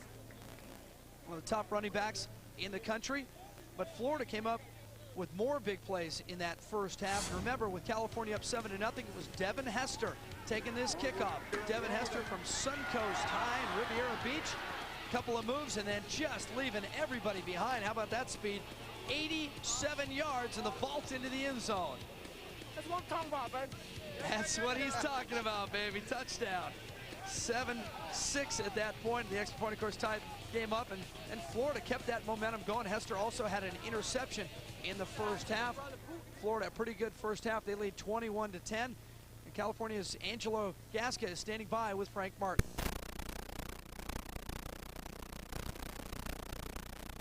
But it doesn't look like California. Gray clouds and the temperature dipping near 60 degrees, but still no rain. CaliFlorida Bowl III, Florida leading 21-10. We talked about the first game between these two teams in 2000 at the Rose Bowl, and California won that. Now last year up in Santa Barbara, a little different story. Carfonzo Thorpe, touchdown catch from Adrian McPherson. And then Tyler Ebellers at UCLA now got California back in this game, but then McPherson to Jaworski Pollock for the touchdown, and Florida comes from behind to beat California 17-14. JJ, you and I were up there last year. That was a different game. That game had a lot more defense than this game. This game has been complete offense up and down the field. The defense is making some plays in the end zones. Yeah, in that game, it seemed like any team that made any plays was going to win. It was a slugfest defensively. But I can tell you, McPherson, what a great talent he was. He has a similar credentials that Gavin Dickey has here today. He was also the Gatorade Player of the Year, and the biggest thing coming out of out of Florida that year, he's on to Florida State now and destined for a great career. We had a chance to talk to Angelo Gasca, the California coach, going into the locker room. Dave Wilson is with Frank Martin, the Florida coach. Thank you very much, Jim. Coach Wilson, very good first half for the Florida team. What was the message you gave your guys at halftime? Well, you know, we told them just go out and keep playing hard, try to play physical, but play clean, and, you know, we want to get the extracurricular stuff out of there. I think there's a lot of pride on both teams. Both states have a lot of pride, but, you know, first off, I'd like to thank Steve Clarkson and Chuck Price and Air 7. They have treated us like royalty out here, and I'll tell you this, it's been a great trip for us, and we really appreciate everything they've done. They've treated us first class, and they do things in a first class way, and so it's just been a great trip for us thus far. If we can hold on for another, well, right now it's a good trip. If we can hold on another 24 minutes, it'll be a great trip. Congratulations on your 6A championship, but also you have the 11-point lead. You're not going to sit on the ball here in the first half, right? You're going to represent Florida. No, we're not going to sit on the ball, I promise you that, because they're not going to sit on the ball over there. So, you know, we got to do what they're going to do. So I think Air 7's got a great game going on here, and, you know, it's certainly a good TV game at this point. So hopefully for the next 24 minutes, it'll be a great TV game as well. Thank you very much, Coach Wilson. Thank Good luck you. in the second half. Thank you. Back to you, Jim. All right, guys, thank you very much. The first year he doesn't coach, I want him up in the booth with us. He's great. Just a great guy. Dave Wilson, the head coach of Florida, and from Lincoln High School in Tallahassee, they won the 6A championship. JJ, at halftime we were talking about, in the last question I asked you for California, who would you get the football to? And Mercedes Lewis is a guy who comes to mind for both of us. This is a guy we've seen play on both sides of the ball at rush end for Long Beach Ball. He's the best tight end in the country. We saw him at defensive end. He looked great, but he's a fantastic target, and he can make some offense happen. Yeah, and those clips were from the championship game, and he really was a dominant force in that game. No doubt, Jim, I think that he is the best tight end in the country. He brings everything. He brings the size, the speed, the agility. He's also plays with a great amount of intensity. UCLA, again, very fortunate to land Mercedes Lewis he's going to be something special to watch at college level. You have to see if Bob Toledo is going to use him at a rush end in certain pass situations. He beats everybody off the corner. And, of course, he's going to be playing basketball in Westwood as well. Florida will have the ball to start the second half. Kickoff is returned by Travis Glassford from Southridge High School in Miami, out near the 45-yard line, and that's where they'll go to work. We'll see if it's either Dan Shula or Gavin Dickey at quarterback. And it looks like it's going to be Shula. And it is. Shula leaves the sideline and comes on out. If you missed us at the top, he is the grandson of Don Shula, the son of Dave Shula. Remember the old Cincinnati Bengals coach. 61% quarterback during the year, and he played against Gavin Dickey, the other quarterback, in the Florida 6A championship. Shula from St. Thomas Aquinas, and they lost that game 28-20 in Tallahassee. Keep it on the ground. And Glassford. Glassford again. Yeah, Glassford out of Southridge in Miami. He's a rare 4-year starter, Jim. Not many starters start 4 years at Southridge. He rushed for over 4,000 yards, 4,000 yards in high school. He's considering Duke, Rutgers, and Mississippi State. All of them want him to attend their college. Duke could use the help. Duke can definitely use the help. Let's see what Florida does here with the ball at midfield. Look at Shula, and everybody has agreed that Shula's probably the smartest guy in the building today, the 14-10 SAT, and he's rearranging people, not panicking, taking his time on second and short, turns and throws the slant. The ball is caught and then dropped. They're going to call it incomplete. James White, who scored a touchdown in the second quarter on a nice softball from Shula, this time on the slant. And he was hit right as the ball arrived. Let's go down to Frank Martin. Yeah, Dan Shula throws a nice ball, and they call him No Fun Dan, his friends do. But also, Jim, JJ, get this. This guy wants to be a professional, maybe businessman. He's a part of the Junior United Nations Club. And last year, his partner and he went to Washington, D.C. for sort of a debate and proposal form. They took the honorable mention, which is second place. So maybe we're not going to see Dan Shula in the NFL as a quarterback. Maybe we'll see him in Washington, D.C. in the White House. Possibly. Well, that would be nice.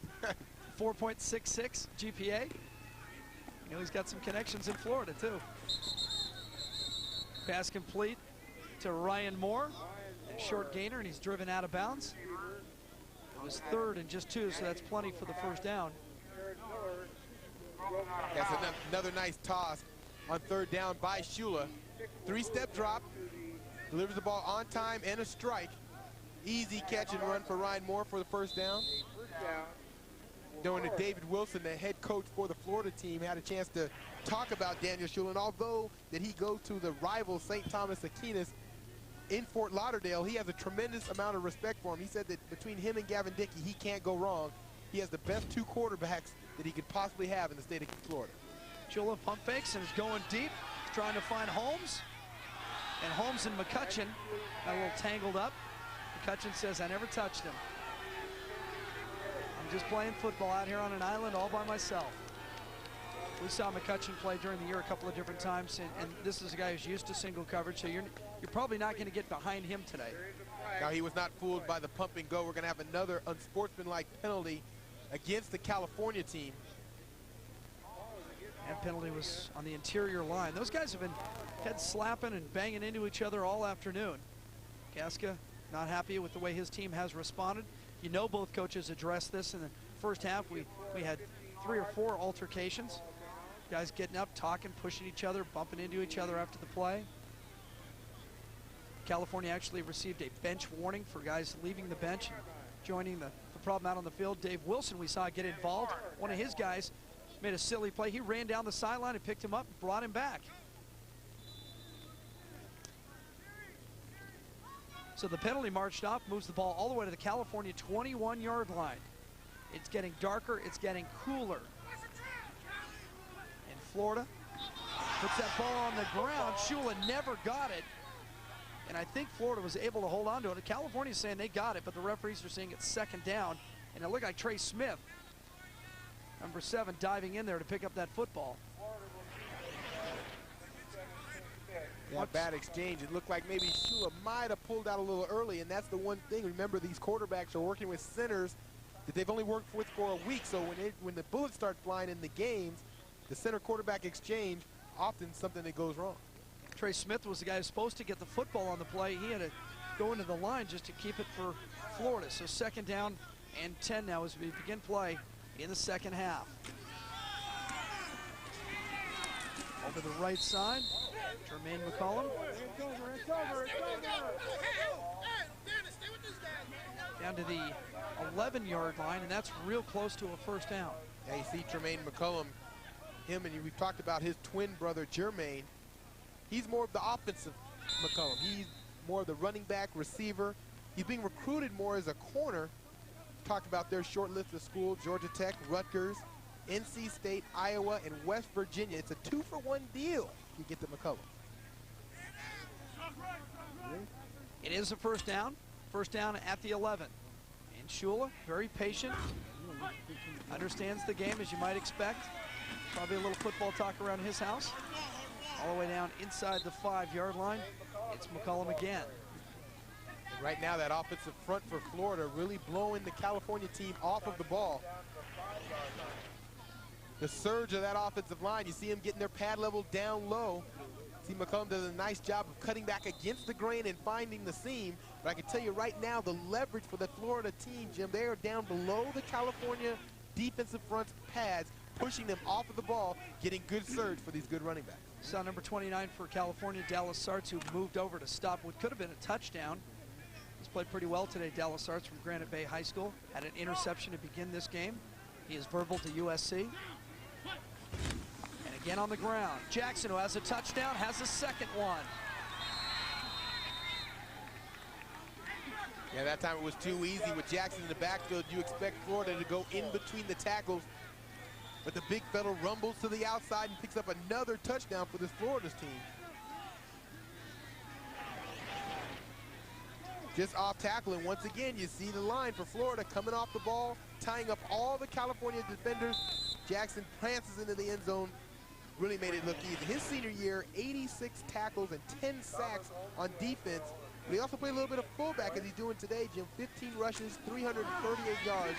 That's 22.5 yards a rush. Shula has to throw this ball into the corner of the end zone, incomplete. And so they missed the point after, 27-10 Florida. Well, Shula tried to do the best he could with it, but Florida ended the first half on a run, continues that momentum into the second half. James Jackson, his second touchdown of the game. Bowl. There is the Air 7 Football Academy. Classes are available right now, so sign up today. Give us a call at area code 626-289-0510 or visit us on the web at www.air7sports.net. Leading California 27-10, 8:41 to play in the third quarter of the third CaliFlorida Bowl in Southern California. We're at El Camino College, Murdoch Stadium. Darnell Bing, Long Beach Poly, goes back, picks this ball up. He's a great running back. He knows what to do with it. Darnell Bing upended at the 40-yard line of Florida. Oh boy, Darnell Bing. We can see why he wants to play safety and also get some time as running back. This is a great run. Now he's the up back. He picks this ball up, and as you can see, the natural running back skills, they don't wear away. He explodes in between his own blockers, and that's just a great return by Darnell Bing. The strong safety that everybody wants. 39 yards in that return. Sets up California at the 42-yard line is where they're going to mark it. And Ben Olsen is in at quarterback, but they'll keep it on the ground. Herschel Dennis, who's Darnell Bing's teammate at Long Beach Poly, all the way inside the 30 to the 27-yard line. The thing that everybody talks about with Herschel Dennis is his feet, how quick his feet are, and how quickly he can change direction. Yeah, Jim, but watch the vision. This is off tackle to the left, but only your great running backs see these cutback lanes. Herschel does a nice job of getting into that cutback lane. He knows the weakness of the defense is away from the flow. He does a nice job of cutting back. Great feet, as you mentioned, but also great vision. Another first down for California. They go trips left now for Ben Olsen. Dennis, the only guy behind. He throws to Mercedes Lewis. Lewis with the football, and you just try to stop this guy when he's got it, all the way down to the 11-yard line. Mercedes goes 6'7", 225 pounds. And Jim, the California team has gone to these receiver screens often. The reason is because they have to play 4-3 defense with a 3 deep behind it.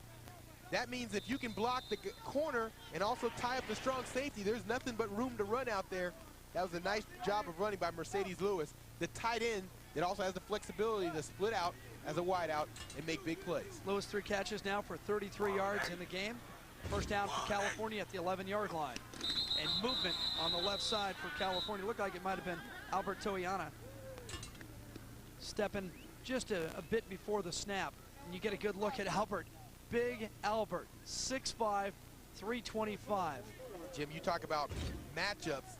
During the California practice, Toyana and MATUA were going head-to-head, one-on-one all game in practice. Those two guys were getting after it. I can tell you that was a great matchup, and it was one of those run drills that you just want to just keep let them go, because it was such a great matchup between Toyana and MATUA. Well, MATUA was talking, and it's real funny stuff. Unfortunately, I can't pass it along to people over the airwaves, but it was real entertaining. Good times. Two receivers to the right of Ben Olsen. He gives to Herschel Dennis. This is a Long Beach poly play. They used to run that and give Dennis a look at the whole wide side of the field. He got just a glimpse before he was sat down in a hurry. Nate Harris, a linebacker from Edison High in Miami, with the tackle. Yeah, and they call him one of the nation's top linebacker recruits. He's wide open. Really no favorite so far on this list, but he will take trips to Michigan State, LSU, Miami, Oklahoma, and Ohio State, possibly even NC State.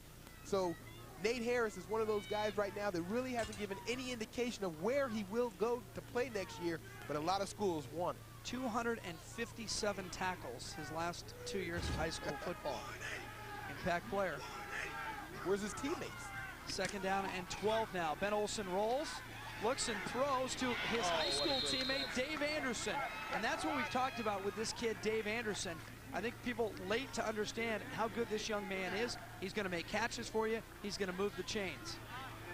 And you see Ben Olsen getting in a little trouble and needing a big catch. And he looks for the other green helmet on the field. Yeah, Jim, but watch the things that he does right. He runs a disciplined route, gets into the zone, and does the curl. You see, he actually had the free safety thinking he was going to the post, sold the post, comes back on the curl. More importantly, makes a great catch, lays out in between defenders. That's a nice play by Anderson. Love to watch Dave Anderson play football. From the I now, California. It's third down from the 5-yard line. They need about 2. Robbie Dubois, the deep man in the eye, takes the handoff. Dubois just surging forward, and a smart job by Dubois. Even though he was in the pile, he just kept pushing it forward. You can see the sticks on the far side of the field in front of him. That should be plenty for a first down.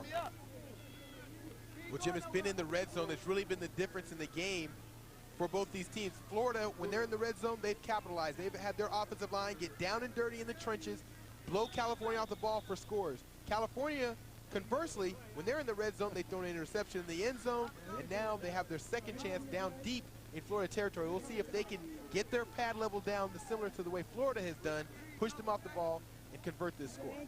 Dubois averaging 6 yards a carry already in this game, and you can see that it is enough.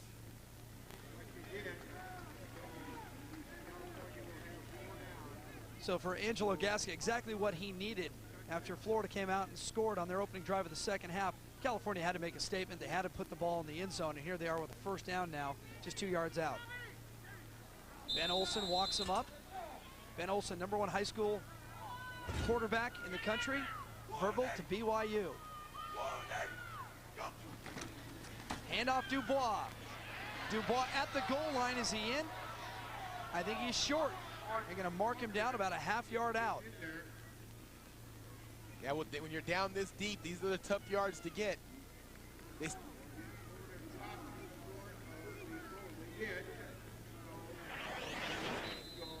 You see the hole opened up. Dubois does a nice job of hitting the hole, but the surge from the Florida defensive front able to clog the hole up and bring him down just short of the end zone. If you're California, you have to think you're in 4-down territory. You have 3 plays from the half-yard line. Again, they go to the deep man. This time it's Herschel Dennis, and he just steps in. And that's a California touchdown. Probably the easiest touchdown of the year for Herschel Dennis. And he's no stranger to that end zone, Jim. We've had a good time watching this young man play. As a junior, he won the Division I championship here in overtime against Loyola, taking a screen pass, putting it in the end zone at Edison International Field. But we had known about him long before that. We started hearing about this kid when he was a freshman. Got to know him as a sophomore and enjoyed watching him play his entire time at Long Beach Poly. A very nice young man, very quiet. They call him Patch. He's got brothers. They're all named Herschel. That is right. Here's Mertz now with the PAT. Strange timing, but it's going to count. Any flags? It looks clean. It'll stand 27-17. Herschel Dennis. Now, nobody's sure where he's going to college. We know where he just was, in the end zone. 27-17. 17, Florida over California, the third annual CaliFlorida Bowl, the best. The Sunshine State, the best, the Golden State. 4:16 to play in the third, and California getting on the board. Ben Olsen going to the air, finding the big tight end, Mercedes Lewis. This ball all the way down to the 11-yard line. And then from there, Ben Olsen goes to his Thousand Oaks High School teammate, Dave Anderson, and makes a little curl, sits down, makes a good catch on the fingertips at the 5-yard line. And then eventually it was Herschel Dennis on tackle from a yard out. Ben Olsen 6 for 7, 46 yards now. As Florida returns that kickoff, Trey Smith out to the 35-yard line. If you're Florida, do you risk it now? Do you start throwing the ball like you were in the first half, or you keep it on the ground? No, I think you continue to mix it up the way that they have here in the second half. They've done a nice job with their offense of mixing the run and the pass. I don't think you can put the brakes on, especially when you have a quarterback of the caliber of Gavin Dickey. 4:11 to play in the third. Lights are on at Murdoch Stadium.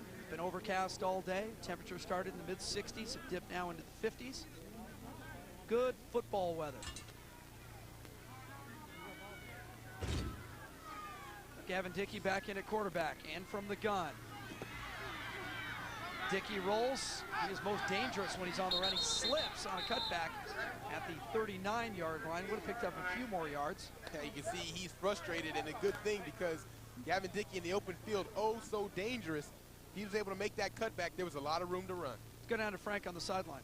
Hey guys, one of the reasons, other than the fact that Florida's a good offensive team, that they drove the ball on the ground the last drive, you're looking at the reason right there. Manuel Wright, one of the top defensive tackles in the country. Well, he's got a bit of the flu. He's been battling it all week, and remember when those guys practiced in the rain a couple days ago? Well, it got worse, and I don't know how to say this best, he kind of lost his pregame meal during the halftime, so he took the shoulder pads off, and he's out for the rest of the game. Well, thanks, Frank. I think. I was going to let it go. Trey Smith out to the 43-yard line. I was going to let it go. Well, there is no nice way to say it. And it is part of the game. Well, Manuel Wright, no doubt, one of the best defensive linemen, if not the best defensive lineman in the country. His co-leaders for schools, USC and Miami, are the front runners. He actually went to Miami's practice on Sunday to watch them prepare for the Rose Bowl. 6'7", 305. And he's one of those guys, you can use it. He's a freak, and it's a compliment.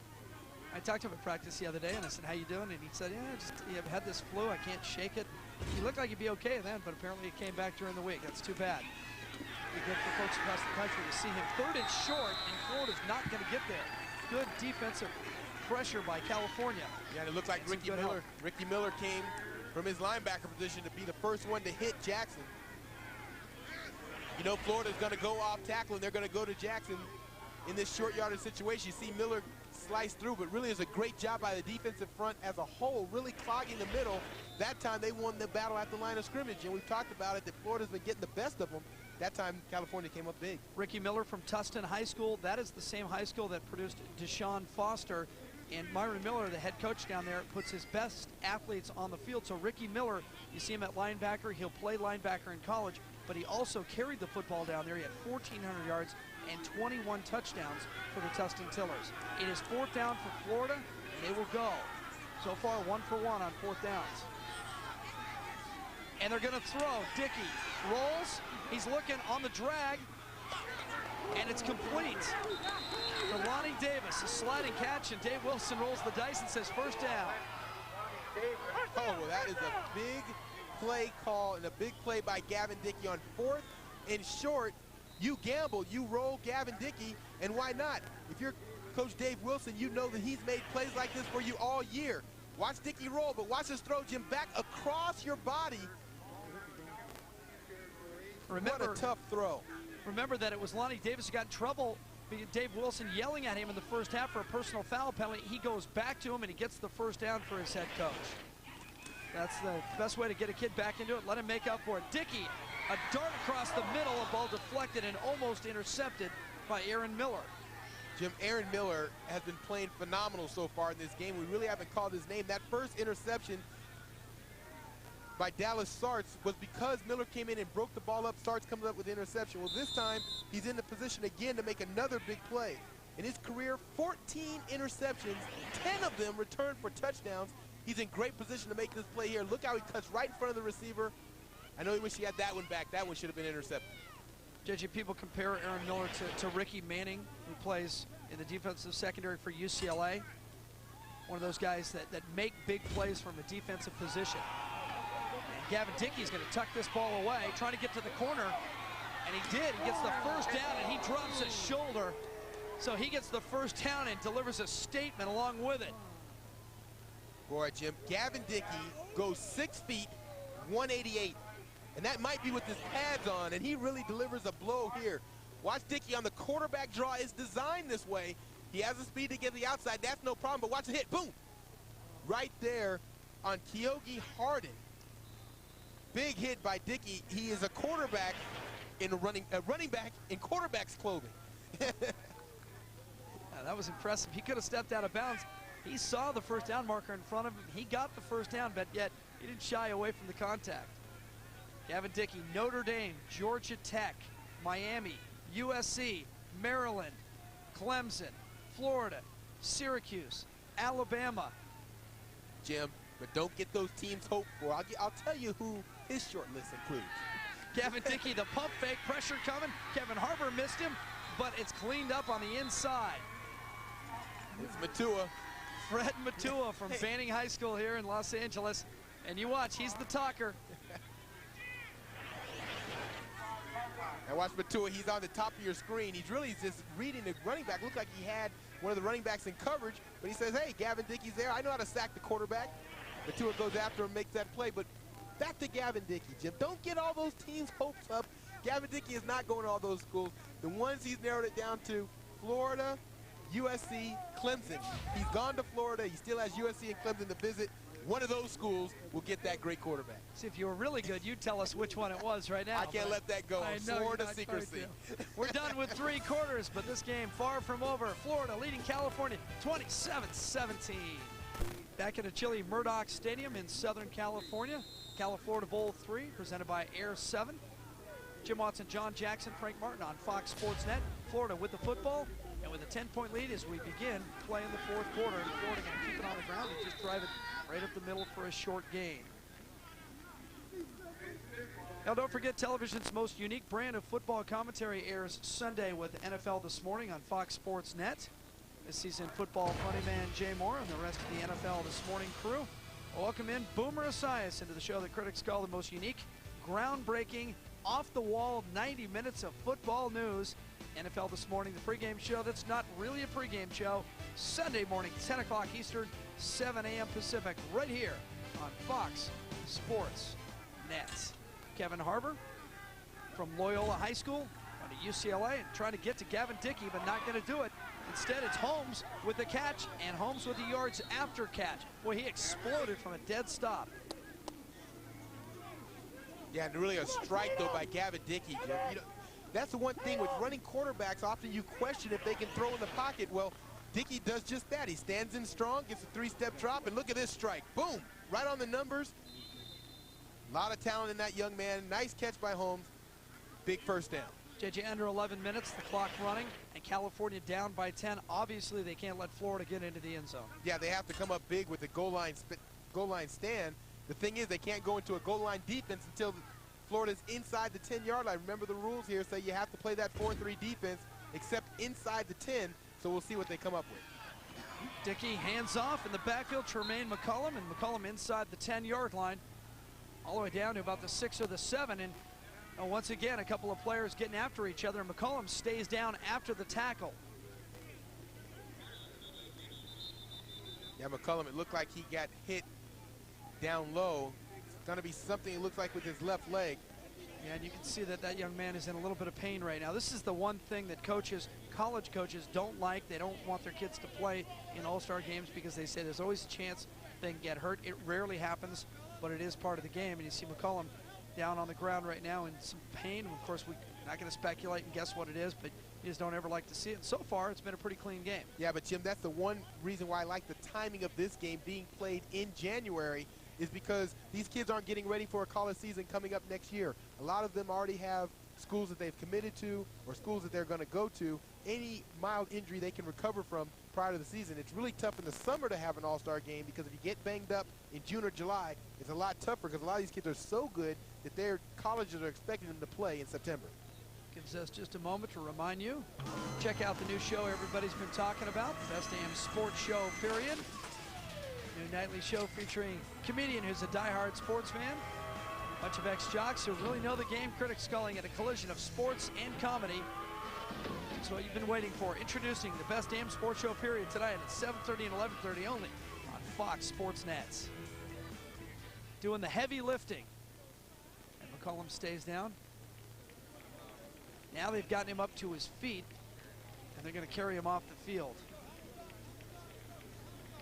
Well, we'll see if we can send Frank over there to find out exactly what it was. Dave Wilson trying to get out of the way.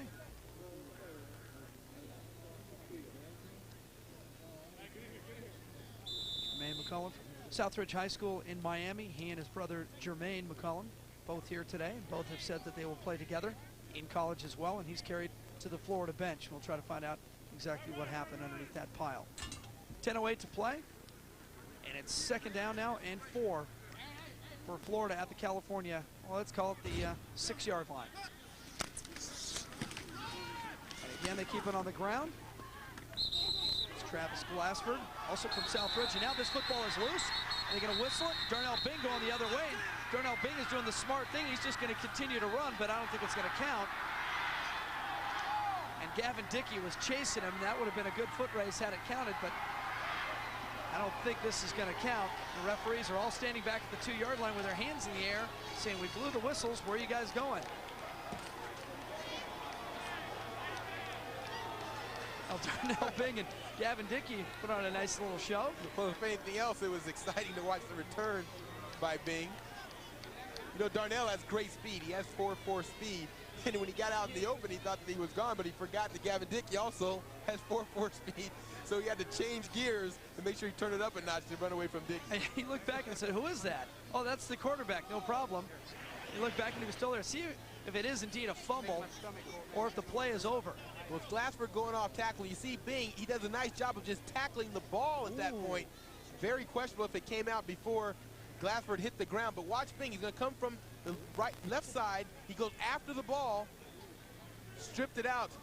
Very close, looked like it might have been a fumble. It was before Glassford actually hit the ground, and then, of course, the foot race and the fun began. I'm going to disagree. I'm going to say that Glassford was on the ground still holding onto a piece of the football as Bing's ripping it out. By definition, the ball's down, and by definition, if both players have it, it goes to the offense. That's why they should put instant replay in high school. Oh, yeah, that's all we need. Royce Cooley is our referee today, and he never moved. He stepped on the 2-yard line and said, it's right here, and this is where we're going to snap it the next time. Hey, wind the clock, 9.5 minutes, and a huge trip for Florida. If they put this one in the end zone, California will be in a very deep hole. It's 3rd and short. Yeah, 3rd and about the length of the football. And Glassford is the deep guy. But instead they give to Jackson. Jackson got hit twice. Kevin Harbour around his ankles. Big 91. Slapnica also in there. And now it's all a matter of marking it. But of course, 4th down, you would expect Florida probably to go for it. And look at Slapnica come and shoot the gap in between. He's the first one to make contact with Jackson. Really overran the play a little bit, allowed Jackson to slip that tackle. Of course, Jackson, very big, we talked about it. He goes 240. That might have been enough weight to carry him for the 1st down. Well, they're going to measure, but I think it's short, JJ, because it looks like it's gone backwards about the length of the football. And I'm just eyeballing it from about 60 yards, but let's look ahead and say that they don't get it. It's fourth down. You go or you kick. Well, if you're Florida, I think you go for it. You have the chance to put the nail in the coffin. It doesn't matter. It's a first down. See, I think that ball, I think they got a good mark. They might have got a good stop. Yeah, it looked like that Jackson was initially hit by Slapnicka, but had maybe enough momentum, obviously had enough momentum to carry himself forward for that first down. Florida now in 4-down territory from the 3-yard line. Dave Wilson will not have to make that fourth down decision. He's got a fresh set here at the 2. Jackson. Hands the football, and Jackson gets stood up right away. Kevin Harbour again. So Kevin Harbour's having a pretty good second half at defensive end for California. And Kevin Harbour has the versatility to play defensive end or defensive tackle. On this play, he's at the defensive end position. It looked like they just forgot to block. Oh, there was some growling and some grunting in there along with the pads, wasn't there? Some big hits down in the trenches. Kevin Harbour from Loyola High School going to stay in Los Angeles, play at UCLA, one of the top defensive ends here on the West Coast.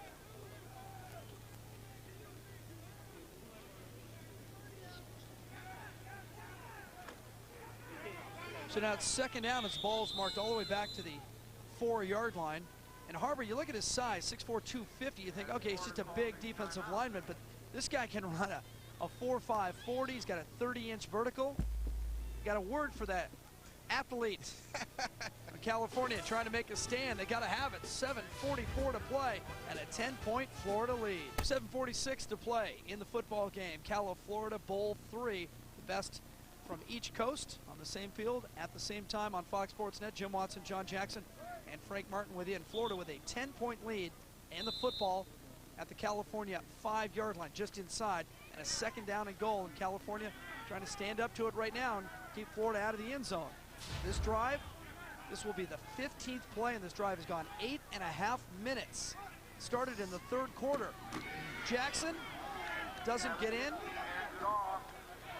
MATUA got through and tripped him up at the 3rd, and now more flags come in. And it's Kevin Harbour who got a little excited. Yeah, this one is going to kill California, Jim, because it's going to be... And I think he might be ejected, because the officials pointed towards the sideline. Yeah, but it's going to be after a great second down defensive stand by California. If this is against California, if it's not offsetting, which I don't think it is, it's going to give Florida a first down and move it half the distance to the goal line. Yeah, that is a crusher for California, and I believe Kevin Harbour has been ejected as he heads to the sideline, takes off the hat. You know, I'm not sure what happened, but he got upset about something. And as you mentioned, JJ, it would have been 3rd and goal for the 4-yard line. Now it's a 1st and goal from about the 1.5.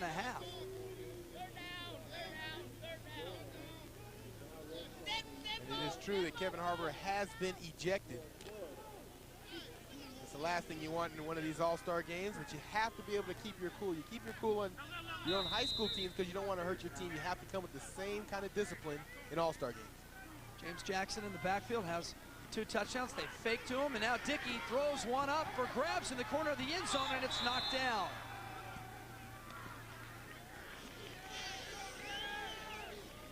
Kyogi Harden in great position that time, able to knock that pass down. Florida tries to go with the play-action fake. They've been going to Jackson over the right side. JJ, question, they're marking it as 4th down right now. Personal foul should have been a first down. I would think it should have been an automatic first down. Well, Dickey just hoping a receiver can make a play on this one as he's got pressure right in his face. He throws it up. And he's lucky that ball wasn't intercepted. So now let's see if Florida's going to go ahead and kick the field goal, although California's going to make everybody wait for the decision. They get a timeout. Let's go down to Frank Martin with an injury report. Tremaine McCollum, you saw him, he sprained his ankle, had to come off. He'd be carried off at the field, actually. It was his left ankle, badly sprained. What they did, the trainers, was tape it up, and, well, they instructed him also to take his shoulder pads off. So he won't be back in the game, but he's walking and flipping the football on the near sideline, so it looks like he's going to be okay. Well, that's bad news that he is done for the day, but it's very good news that it's just a sprain. He'll have time to recuperate and head on to college. Although we're not sure where he's going. He and his brother the package deal. You know, that's great. You go in, you do your recruiting trip, coach talks to you, and he says, what do you think? You want to come here? You want to come to my school? And he says, I don't know, I got to go talk to my brother. Yeah, no kidding. They are identical twins. The difference between the two,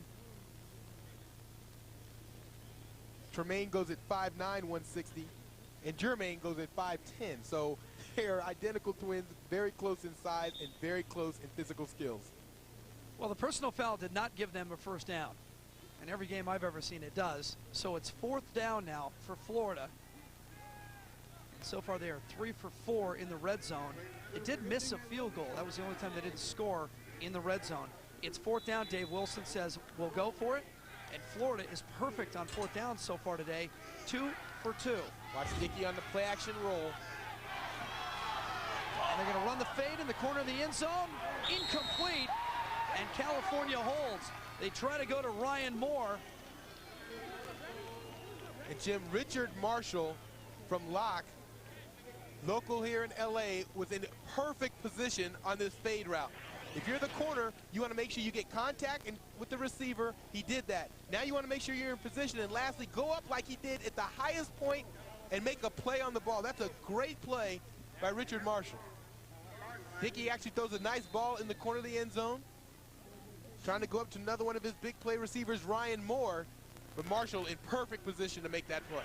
So California is going to start their comeback on their own 1.5-yard line with Drew Olson at quarterback. Drew Olson looked very good in the first half for California, but he's been sitting down for about 2 hours, and California's going to keep the ball on the ground to start things off, and it's Marcus O'Keefe.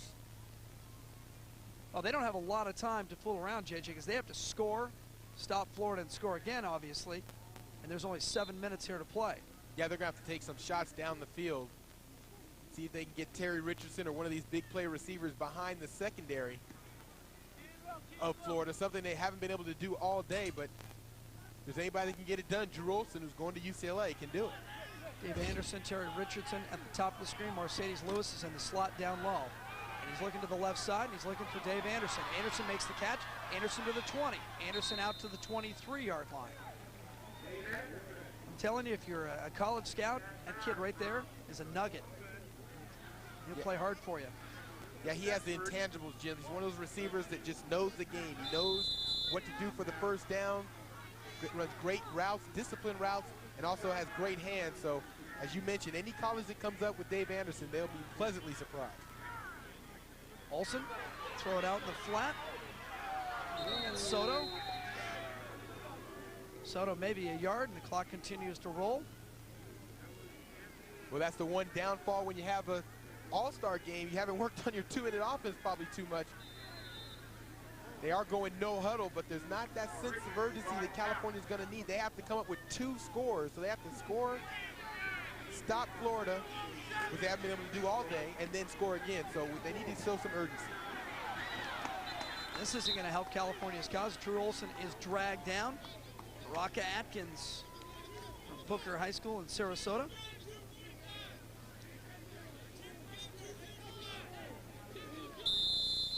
Atkins, another one of those guys that specializes in sacking the quarterback. As a senior, 21 sacks. He just comes right around the edge. And we talked about how big the California offensive line is. Well, the one thing, they can't handle the mobility of this Florida defensive line. They average 6'4", 245.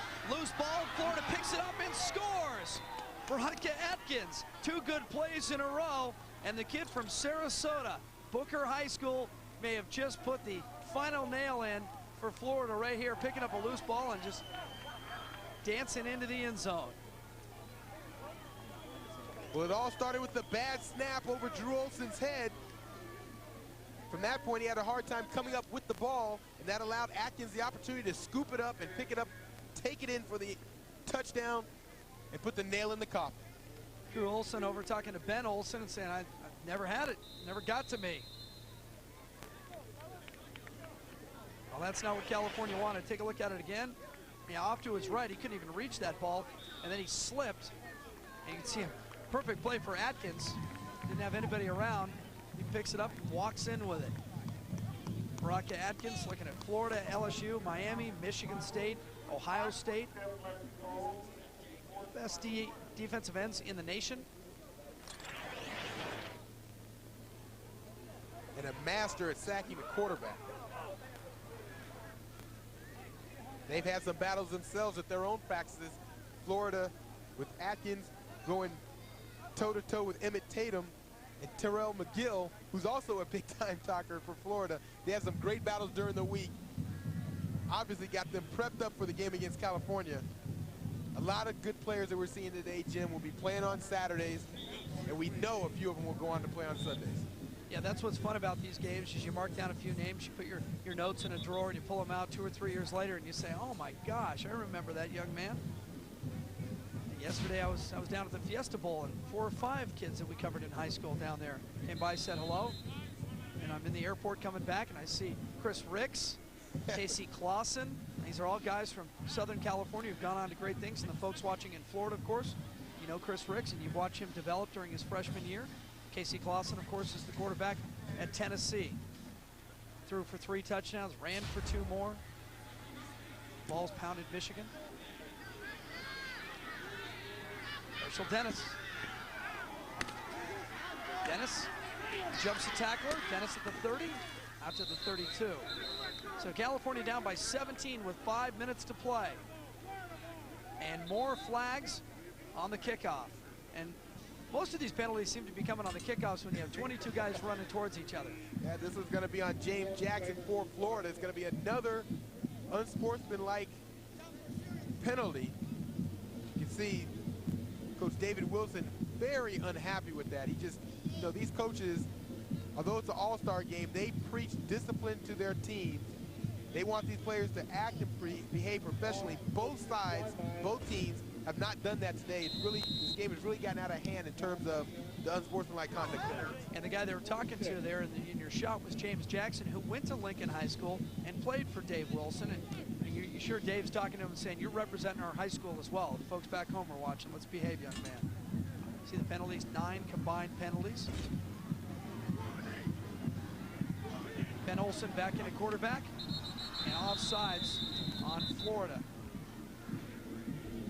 It was Elvis Dummerville, Jackson High in Miami, who has 40 sacks over the last 2 years, and trying to pick up another one, just a step too early. Miami, Oklahoma, Syracuse, looking at him, he is an All-American. Yeah, they think that Dummerville, though, will end up at Miami. He had 2 older brothers that also played at the University of Miami, so Miami has the inside track on bringing in Elvis Dummerville. He did some homework. I've been working all week, Jim, working, you know, Is this rubbing elbows. I just didn't get to the San Diego Charger game. That was the thing I missed. ball at the 49-yard line? Olsen trying to get his footing, slipping a little bit, throwing to Dave Anderson. Dave Anderson inside the 30 to the 26-yard line. Teammate to teammate. Both went to Thousand Oaks High School. Thousand Oaks High School, for folks across the country, also produced Marion Jones, the Olympian. A lot of people at home might question why Anderson didn't go out of bounds. Well, in high school football, remember, the clock stops until they set the ball. So plenty of time for the offense to get up, get a play called, and get set. You don't lose that much time when you pick up first down. Ball at the 26-yard line. California has to score quickly. Olsen, pressure coming off the corner, steps around it. Olsen going for the end zone. Touchdown, Finley.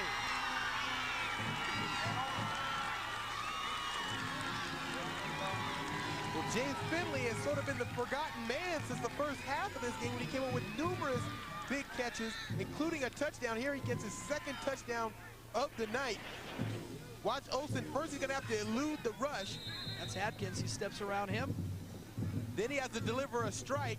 And really this play is misplayed right there by the free safety.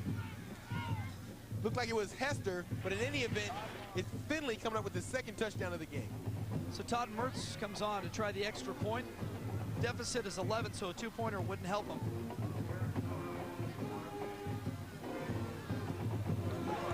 And Mertz knocks it right over our camera, so it's a 10-point game again, 34-24. With 4:43 to play in the contest. So California behind Ben Olsen, the #1 quarterback in the country. Back within 2 scores. 3 to play in CaliFlorida Bowl III.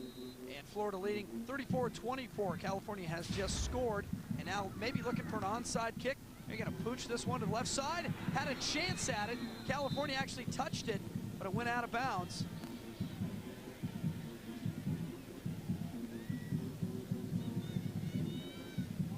Florida should keep it. The ball should be near midfield. Angelo Gasca, the head coach at Venice High School, and today leading the California All-Stars. Second year in a row for him. What a unique kick by Burt's, though, Jim. He had everybody fooled in the whole stadium. Looked like he was going to kick it deep, and then he kicks that onside kick. Well planned. Let's take a look at the touchdown again. Ben Olsen, #1 high school quarterback in the country, avoiding the pressure from Brock Atkins off the side, and then throwing a tight spiral. Steve Finley in the end zone for the touchdown. Maybe that's why he's #1. That's why he's #1. A little bit of everything. Able to elude the rush and deliver a missile down the field to Finley. Popping it outside. Glassford is tripped up. Good tackle by Kyoji Harden. I really like Glassford. Glassford has good speed, 4.4 speed, good vision, able to bounce to the outside. It's really tough, as we talked about earlier. He gained over 4,000 yards. Duke, Rutgers, Mississippi State on his short list of schools. Not many touches today. They didn't really run the ball too much. It's been primarily pass for Florida. You see he only has 4 carries, but in the few times he has touched the ball, he's looked good. Well, you have to expect Florida to keep this ball on the ground, keep that clock running. California with 2 timeouts for both teams with 2 timeouts on the board still. Forward to about the 42-yard line. Again, a couple of guys pushing after the play. It should be, and again, I'm eyeballing it, but it should be just short of a first down, so it should be 3rd and about 1. Dave Wilson, the Florida head coach, is out on the field himself. He's about 8 yards out on the field. You can see him there in your background. He was looking at it himself to see exactly how far they need it. He's got Dan SHULA back in there at quarterback. And SHULA from St. Thomas Aquinas.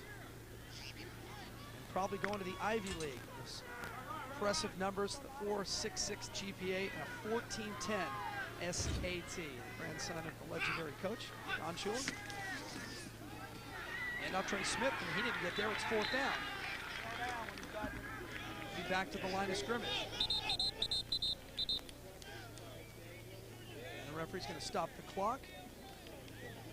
Yeah, it was really a good play by Daniel Zinn, defensive end for the California team on that play. He was able to shed his blocker and also trip up Trey Smith before he could get started.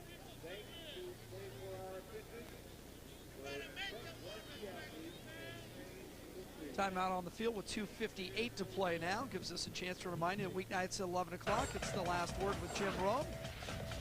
Romy telling it like it is. Biggest names in the games. The last word with Jim Rome. Weeknights at 11 o'clock. Right here on Fox Sports Net. Dave Wilson inside the Florida huddle. They pinch in. Hey, Coach, we don't got to go. What would you do, JJ? It's 4th down and a long 2 here. It was 4th down. It's an all-star game. You know, Jim, take your chances. No punts. There's 3 minutes left to go in this game. You pick up the first down, and this game is over. First down. I think if you're Florida here, you can afford to roll the dice. If this is a real game, you might line up in a regular offense, drop back in the shotgun, have the quarterback just punt it out of there and get a free kick or something creative. But I think in this case, you just line up in your power offense and you go with the off tackle. It's what got you here. Well, it's 4th down in Florida so far on the day. 2 for 3 on 4th down conversions. And just going forward, SHULA, and that is a first down. That was easy. He just stepped through a hole that opened up right in the gut of the California defense. That was the one caveat that you forget is they have to line up in that 4-3 defense with 4 down linemen. That's going to leave the center gap open. SHULA recognizing that, quick snap, gets a couple blocks from his interior lineman and picks up an easy first down. So now under 3 minutes to play, and all the California guys can do is try to get that football back.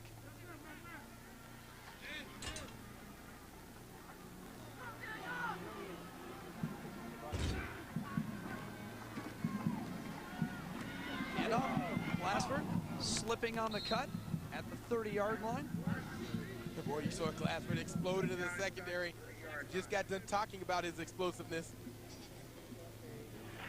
It's rained a couple days earlier in the week, so the field is a little bit wet. As you see Glassford right here, he's set up one man to beat, unable to make that cut on a slippery field.